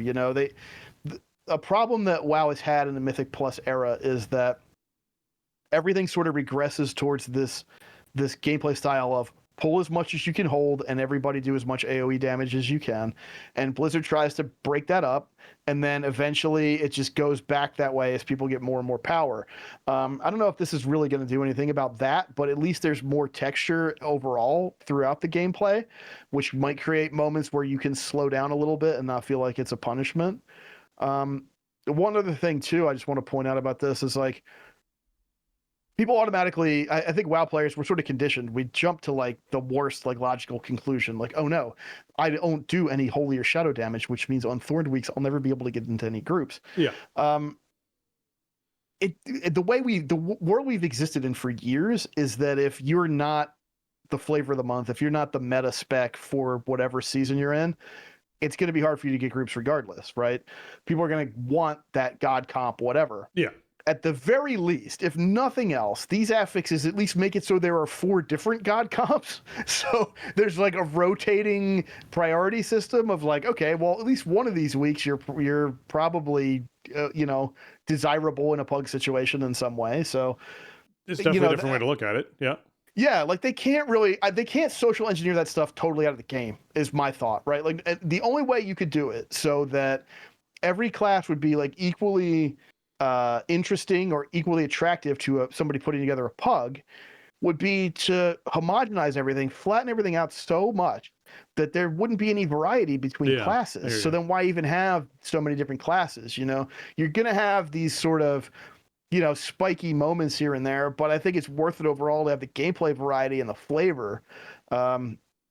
So I don't know. That's just kind of the way that I've been looking at this and thinking about it in the week or so since we got this post. Ultimately, I think it's going to depend on tuning, because no matter how cool of an idea it seems or how terrible of an idea it seems, if it feels bad to play, then it's not good, and if it feels good to play, then it's good. So that's where we want to end up, I guess, right? Like, yeah. But I love the fact that these are streamlined. Mythic Plus dungeons are noisy enough. This is not introducing any new noise. I agree. I definitely agree that the perspective of, hey, you know what, this at least benefits some classes who may not be fitting into that meta god comp kind of situation, and this at least generates some variety. I think that's definitely a good spin on what this looks like, and tuning will obviously show that. I want to be, and this is the thing, right? Maybe I need to sit down and brainstorm out a bunch of DPS style passive affixes.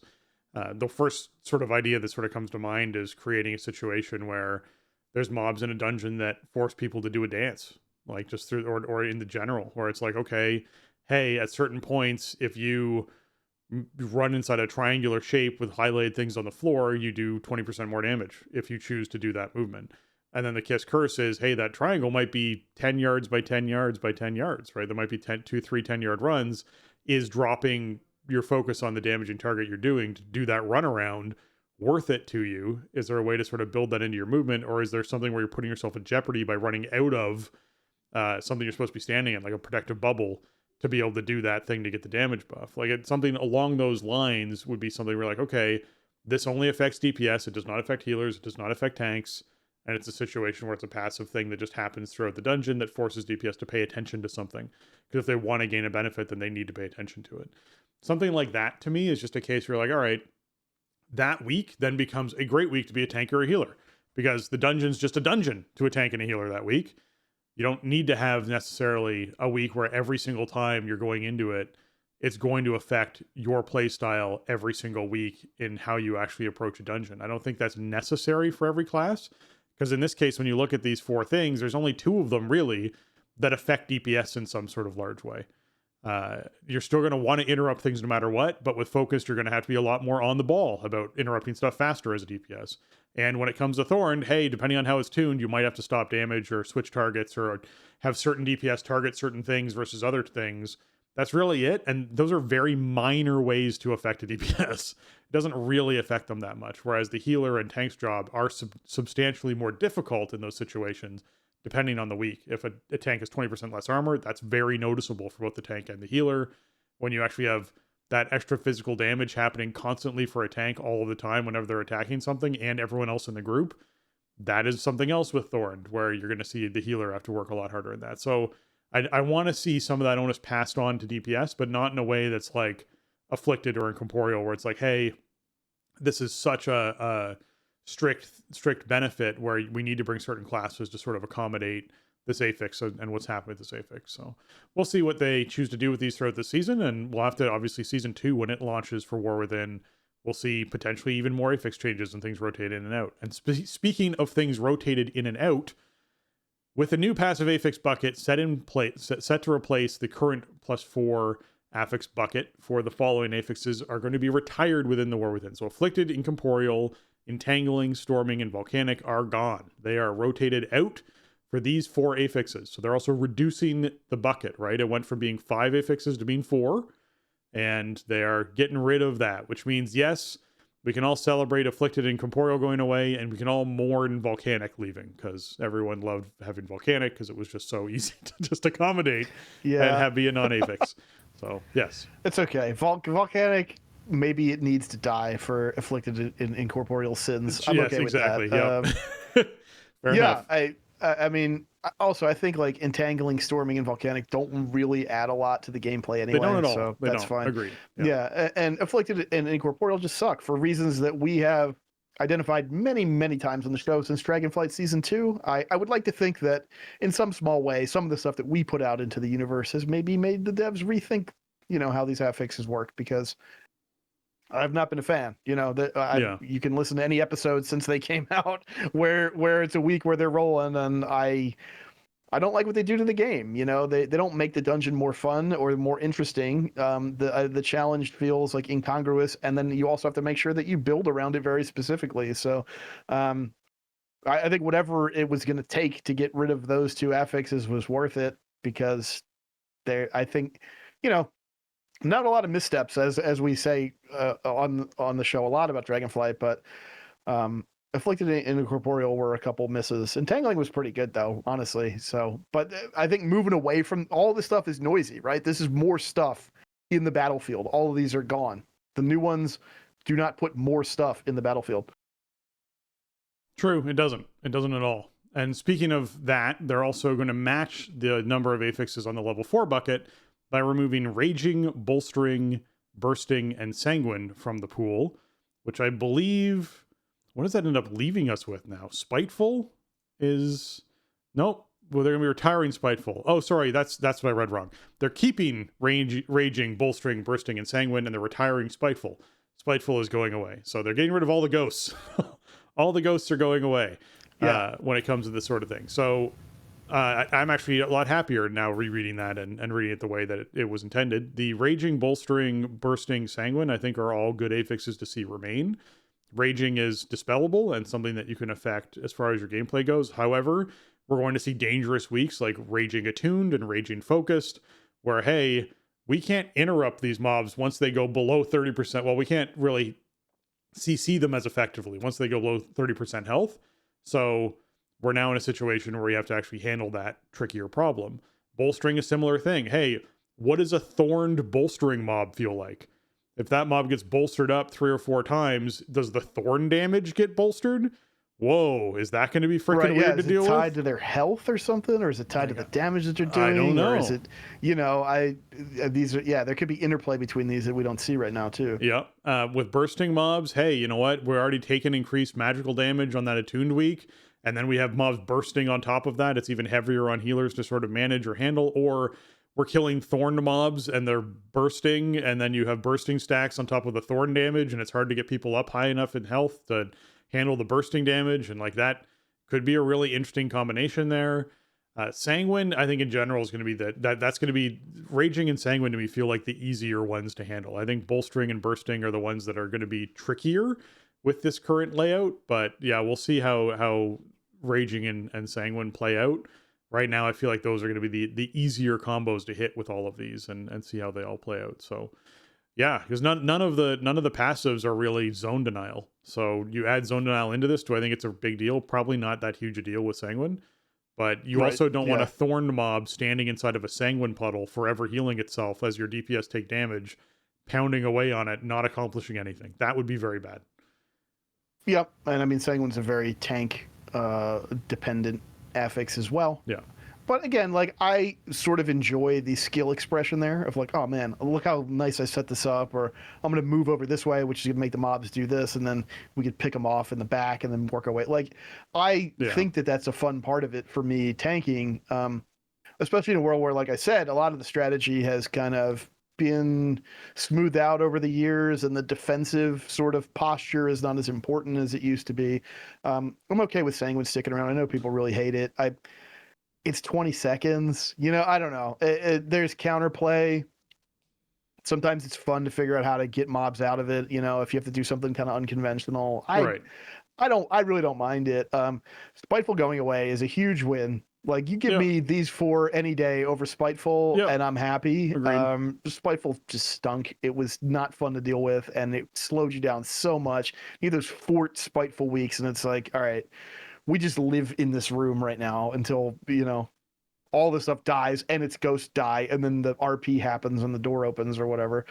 But yeah, this kind of seems like it's pointing us towards like maybe like an 8-week rotation, right? There's 4 affixes in each pool, so you probably have like 2 combos for each affix and maybe something like that. I mean, they don't say that explicitly here, but usually what we've seen before with these rotations is you sort of have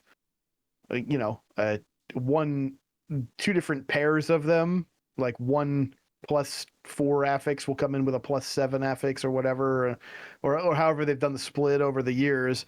And then, a couple weeks later, they'll kind of mix up the 4 and the 7 together, but you never see it more than twice in a rotation.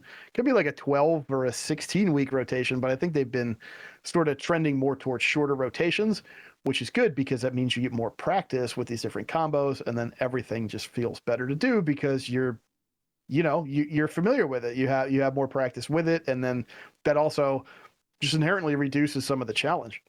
Yeah. I think overall it's going to be a wait and see. I think I'm looking forward to seeing how this plays out there with a lot of these combinations, because that's going to be a lot of fun to sort of dig into. Okay, Conquest. They're not leaving PvP alone when it comes to the new upcoming changes with War Within. We are seeing a Conquest cap increase when we move into the next chunk of War Within for Season 1. It's going to be increasing based off. So if you were like, hey, I remember what the numbers were in Dragonflight Season 3, basically they're increasing that by 250 initially in week 1, and then by an additional 50 on top of that every week. So if week 1 is 1350, they're actually going to bump that up to 1600. The next week, which would have been 1900 in Dragonflight Season 3, is now 2200. So it went from 250 increase to 300 increase. And you watch that keep happening. 350, 450, 500. Sorry, 350, 400, 450, 500 every week until in week 10, you're going from 6,300 inside Dragonflight Conquest Cap Season 3 to 7,000 in War Within Season 1 Conquest Cap. So week 11, apparently, they're just removing the caps entirely. That's when people can actually count on the caps going away. That's when they went away in Dragonflight. It's going to continue.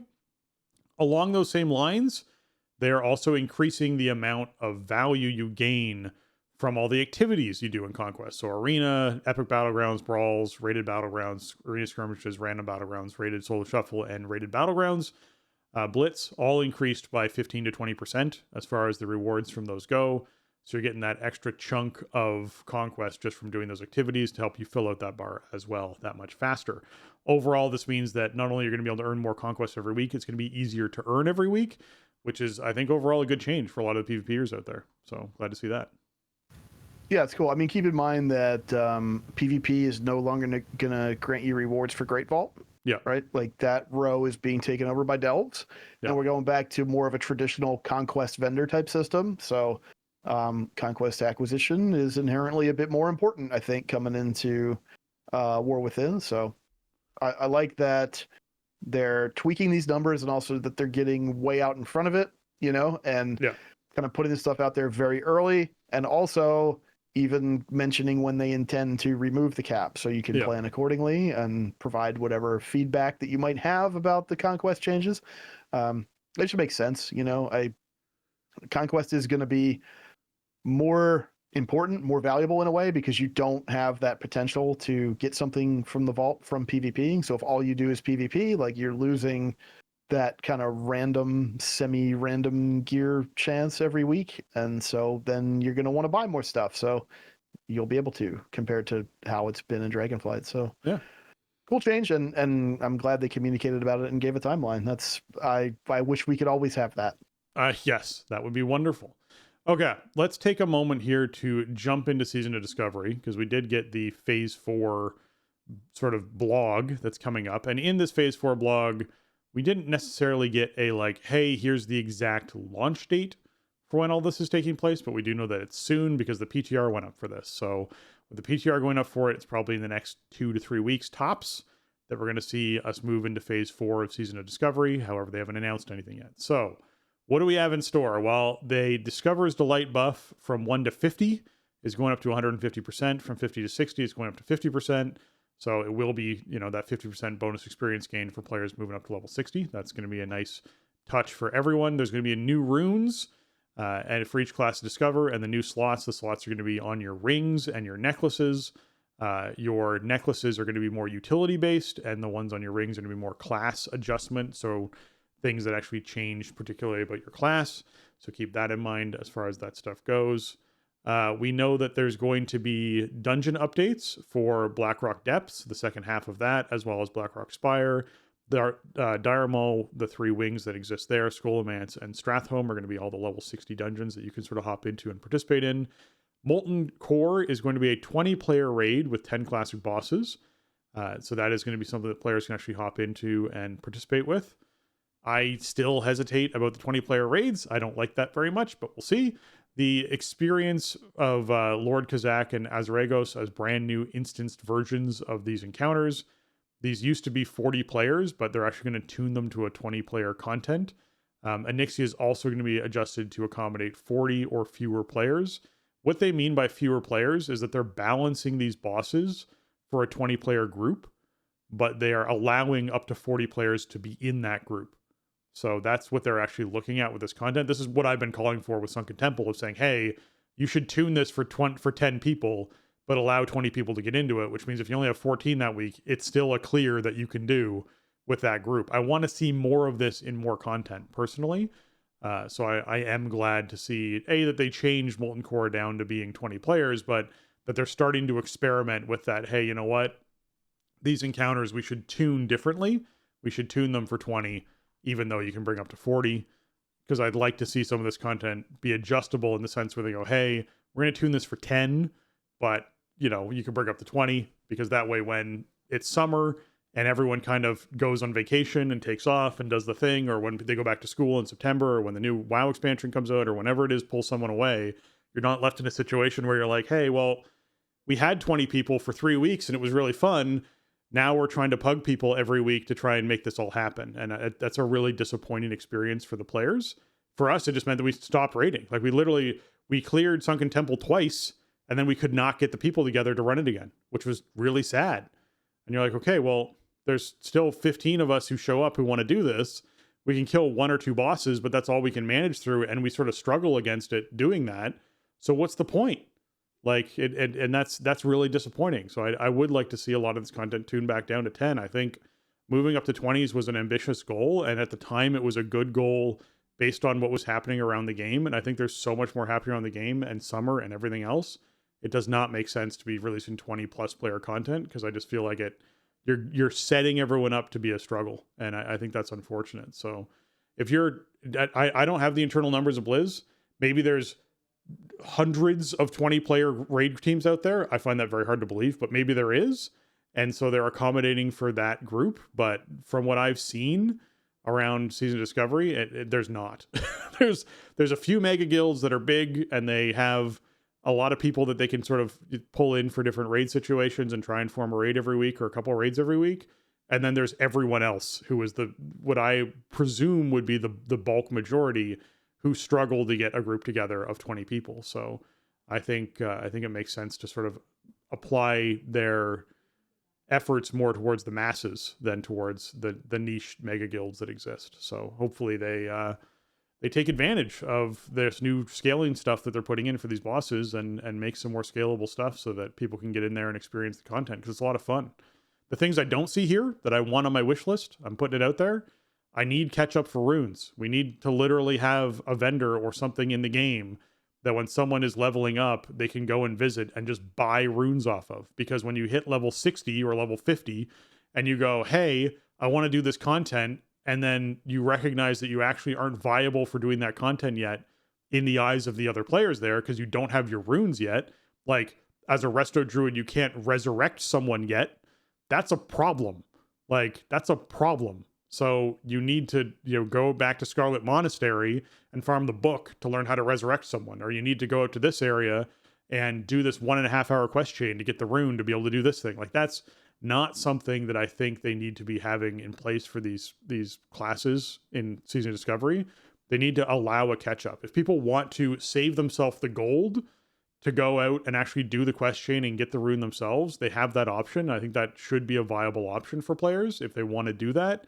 But if they wanted to spend a couple gold and buy a rune so that they can get in and play with their friends, that should now be an option for the previous phases. I don't understand why they wouldn't do that. Yeah, or maybe just point you towards something or reduce costs on some of the stuff. I mean, overall, yeah, SOD is in a weird place because they have to. I feel like they have to restore a lot of trust with players and present something that seems like it's actually worth doing. I mean, I guess the good thing here is once Season 4 is out, there's no more leveling, right? We can at least make that assumption that at least for a while, there's not going to be another bracket of leveling to go through. So that means that maybe a player like me who really loved Phase 1 and then fell off because I really didn't feel like leveling again so soon and going through the whole process. Yeah. All right, you give me a huge buff up to 50 and then like a decent buff up to 60. And plus I have a bunch of power and other stuff. And there's, new stuff to explore and new outdoor content and stuff. Like, okay, maybe I'll give it a shot. And then I know I'm not like on that hamster wheel of like, okay, in another 8 weeks, I'm going to have to level up 10 or 15 more times. That alone is kind of attractive to me. I don't know when I would have time to do that, I guess, is sort of the problem. SOD was sort of the perfect little sometimes treat in there, towards the end of last year when I had a lot of downtime and there wasn't Season 3 was still pretty new, but it was, there isn't, as we've said many times, there isn't that kind of daily grind in Dragonflight anyway. Yeah. But some of the stuff sounds cool to me. I think they're making some cool changes. I think, doing 20-player Molten Core and everything, you know what? I agree with you that going from 10 to 20 was just an insurmountable hurdle for a lot of teams. But if they thought they were going to do like 40-player MC, that would have just been completely out of control. Initially, that's what they planned. Initially, that was what they were talking about it. Yeah. I think they can tell that like they just don't have that kind of buy-in overall from players where like trying to get a 40-player team together is realistic for most people. So yeah, I don't know. I think we might see a little bit longer PTR for this than maybe they've done. I mean, they haven't really done too much on PTR with SOD. So, I don't know. They might give this a few weeks to kind of really get some feedback and look at some behavior, because you want SOD to sort of have a tail here, right? And maybe there's going to be a Phase 5 at level 60 that has some other new content and everything. You want people to have fun with it, right? That's why you made it. So, I don't know. Overall, SOD has just been kind of a bummer for me because I thought Phase 1 was so great, and then I just immediately lost interest in it, and I can't even explain that to myself. But I think what they've laid out here for Phase 4 sounds pretty cool, and it sounds like maybe there's some kind of an on-ramp to get back into it, so it might be worth a shot. I guess we'll see what the new outdoor content is like, and also the revamps to the existing outdoor content. That could be pretty big, to get more casual people or lapsed people back into it, because it's like, okay, here's something you can really just kind of do on your own schedule, and you can start kind of working your way back up the ladder. That that sounds cool to me, especially with the big XP buffs. Yeah, I do hope that they put in the catch up mechanics. I think that's what's going to keep the players who actually jump in on this. I think you are going to have that hype cycle of it's new season discovery. Check it out. There's a lot of Molten Core, Onyxia. There's classic content people really want to dive into and explore. They need to land it in that first 3 weeks. If they don't land this thing in that first 2 to 3 weeks, you're going to lose a huge amount of the player base. And then doing things like 20 player content becomes insurmountable. And so you need to have the catch up mechanics in place for players like yourself who might be like, hey, I want to hop in and do this, to have that enjoyable experience if they want to, and to feel like they can get into the same content as players who've been playing every phase so far. And everyone needs to be able to start on that 0 point like you would at any kind of expansion launch, where basically you're coming in at the same level as the person next to you. They might be better geared than you, so they might level a little faster than you, but you're not like 20 hours of runes behind. Like, you don't want to feel like that. That is a terrible, terrible feeling. So hopefully they can land it, and that'll feel good. Okay.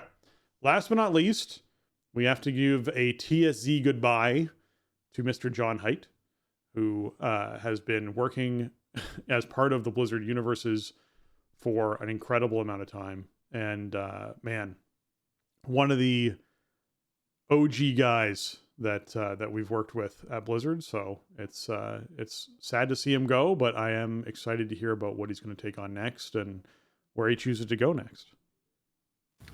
Yeah, John was the general manager of the Warcraft franchise for the last few years. He took over the big chair from J. Allen Brack, when Brack had that kind of ill-fated stint as president when Morheim retired. John is a longtime industry vet. He's worked on a lot of stuff in his career. He came over to WoW, I guess, when they were developing Pandaria, I want to say, and he's been there since then and kind of worked his way up from the production team to being the big boss of the whole Warcraft brand, right? Including Hearthstone and Rumble and whatever else they have cooking under that, that whole banner. And John always came off as a pretty affable guy. It seems like he really loves games and making stuff that excites players. And it seemed like he really was really passionate about WoW. He very low key, like public speaker, but just engaging and kind of funny. And I remember we were actually talking to Gary Plattner years ago, but when Brack was still in there, but like stepping down, and they hadn't announced what was happening yet or whatever. Yeah. And I asked Gary, like, about John, and he was glad that was happening, and I mean, we heard a lot of dirty laundry got aired, right, over the years, like starting in 21, I guess, and there wasn't a lot of nothing bad about John came out, and he had been there, and he'd been, one of the bosses throughout that period of time. So, it's hard to say. You kind of only see what you want to see sometimes when you have oversight of people. But for the impression that I got from talking to employees who worked under John was that he was a good guy to work for. He obviously steered Warcraft through some kind of difficult times, but also kind of, found a direction. I mean, obviously the company was very turbulent there for a few years. So it is sad to see him go, because the guy is such an industry vet, and I think was a good face for Warcraft overall. He gave that really that talk at GDC this year that unfortunately I never found a full video of, but it seemed like he had a real beat on like where Team 2 had gone wrong with stuff on WoW before and what they were trying to do to avoid that happening again. It seemed really insightful, so I wish I could have found the full video on that. Maybe it'll surface someday, but yeah, I don't know. I'm sure John is on to some other opportunity. Somebody probably paid him a lot of money to go, do whatever it is that I mean, he makes it pretty clear here that, like, it doesn't sound like he's leaving the games industry. He's leaving Blizzard to go do something else, which is,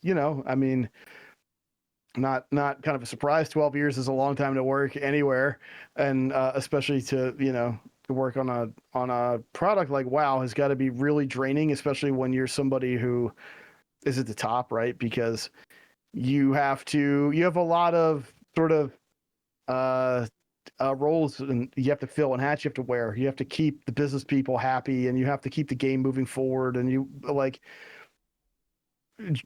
John is a developer at heart. I think not really so much just a producer or that type of role where it's like, okay, a facilitator. I mean, the guy's a game dev, so Yeah. Having to kind of wear those different hats and stuff, that had to be pretty tough. So this was kind of a surprise. I really thought that the WoW leadership was kind of cemented.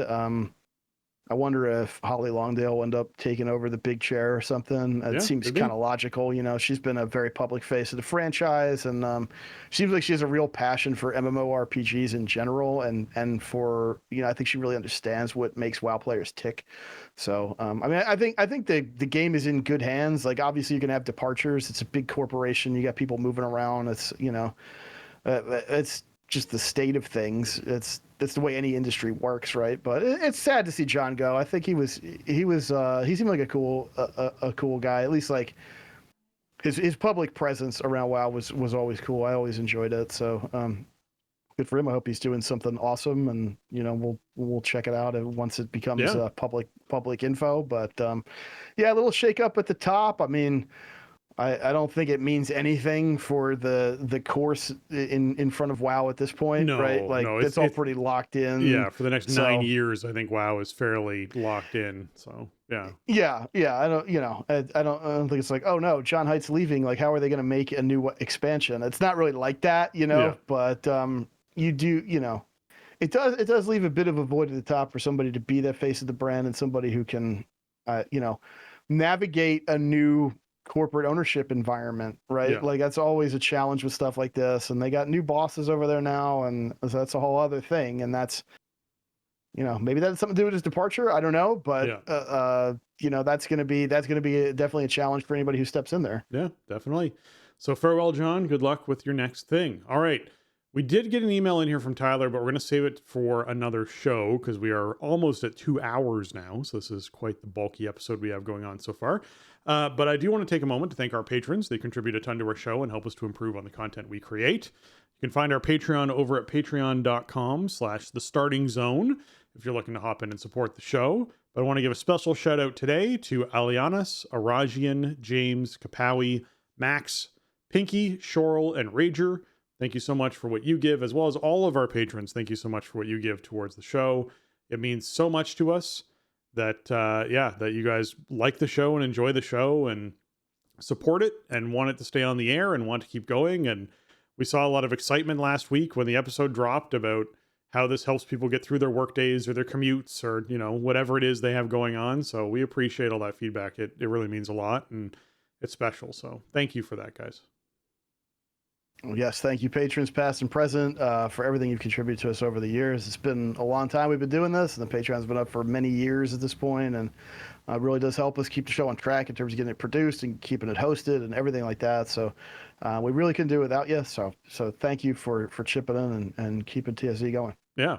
And if you folks have enjoyed this episode, you can consider leaving us a 5-star review over on your iTunes or Apple Podcast. It helps more people find the show and boost us up those charts. This one comes in from Crazy Jamu. Out of the US, entitled The Perfect Podcast for WoW Players. Says, I'm a longtime player since Burning Crusade, but was more of a casual player than a raider until recently. I stumbled upon this podcast about a year ago, and I wish I knew about this podcast sooner. I look forward to its release every week and use it to plan for what I want to accomplish in the game for the week. The guys provide a lot of information that is useful no matter your skill level, commitment level, or play style. They cover it all. If you like World of Warcraft, you'll enjoy listening to Jason and Spencer. You guys are great. Keep it up. Well, thank you so much, Crazy Jamu, for taking the effort, navigating the iTunes, and leaving us that 5-star. It means a lot to us, and I'm glad that you found the show and you're enjoying it. And hey, I wish you found it sooner too. Yeah, really. That's why we make it, so that you can listen to it. But yeah, thank you, Crazy Jamu, for writing in. Great to hear from you. Really appreciate it, and glad you like the show. As I tend to say a lot in this segment, it's like, well, we put the show together exactly for this reason, right? We want people to find ways to engage with the game and have fun with it. And sometimes the game isn't the best at helping you navigate your way through what you should be doing. So it's an opportunity for us to kind of, talk about that and expand upon it a bit. And so it's always nice to hear when it works out for somebody. So welcome. Thanks for checking out the show, and thanks for taking the time to write in. Yeah. All right, that's going to wrap up episode 636 of The Starting Zone. If you want to check out show notes for this episode or leave a comment on the show, you can head on over to thestartingzone.com, the official website for the Starting Zone podcast. And if you want to contact us and leave us your feedback or ask a question, you can email us at thestartingzone@gmail.com. You can reach out to us on Twitter at The Starting Zone, or you can join our Discord server at thestartingzone.com/Discord. And if you want to get your hands on some TSC gear, we have a little gear store over at TeePublic. That's teepublic.com/stores/The Starting Zone. And you can check out all the designs on shirts and mugs and stickers and that sort of thing. And Jason, if folks want to check out what's going on with you, where can they find you on the internet? Best place to find me, as always, is over on Twitter. You can find me over there at Shieldwald. You can also find me over on Blue Sky at Jay Lucas.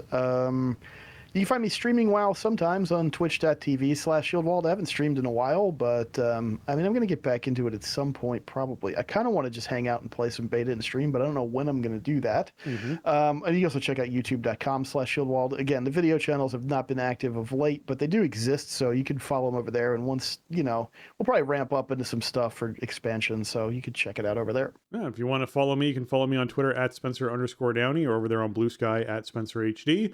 You can also find me on Twitch at twitch.tv/SpencerHD or youtube.com/@SpencerHD. Similar to Jason, don't stream on the channels as much, but if you want to send a follow or subscribe, you can find the content over there that when I do actually throw those things up. All right. With that, for Jason and myself, we want to say thanks for listening and jobs done.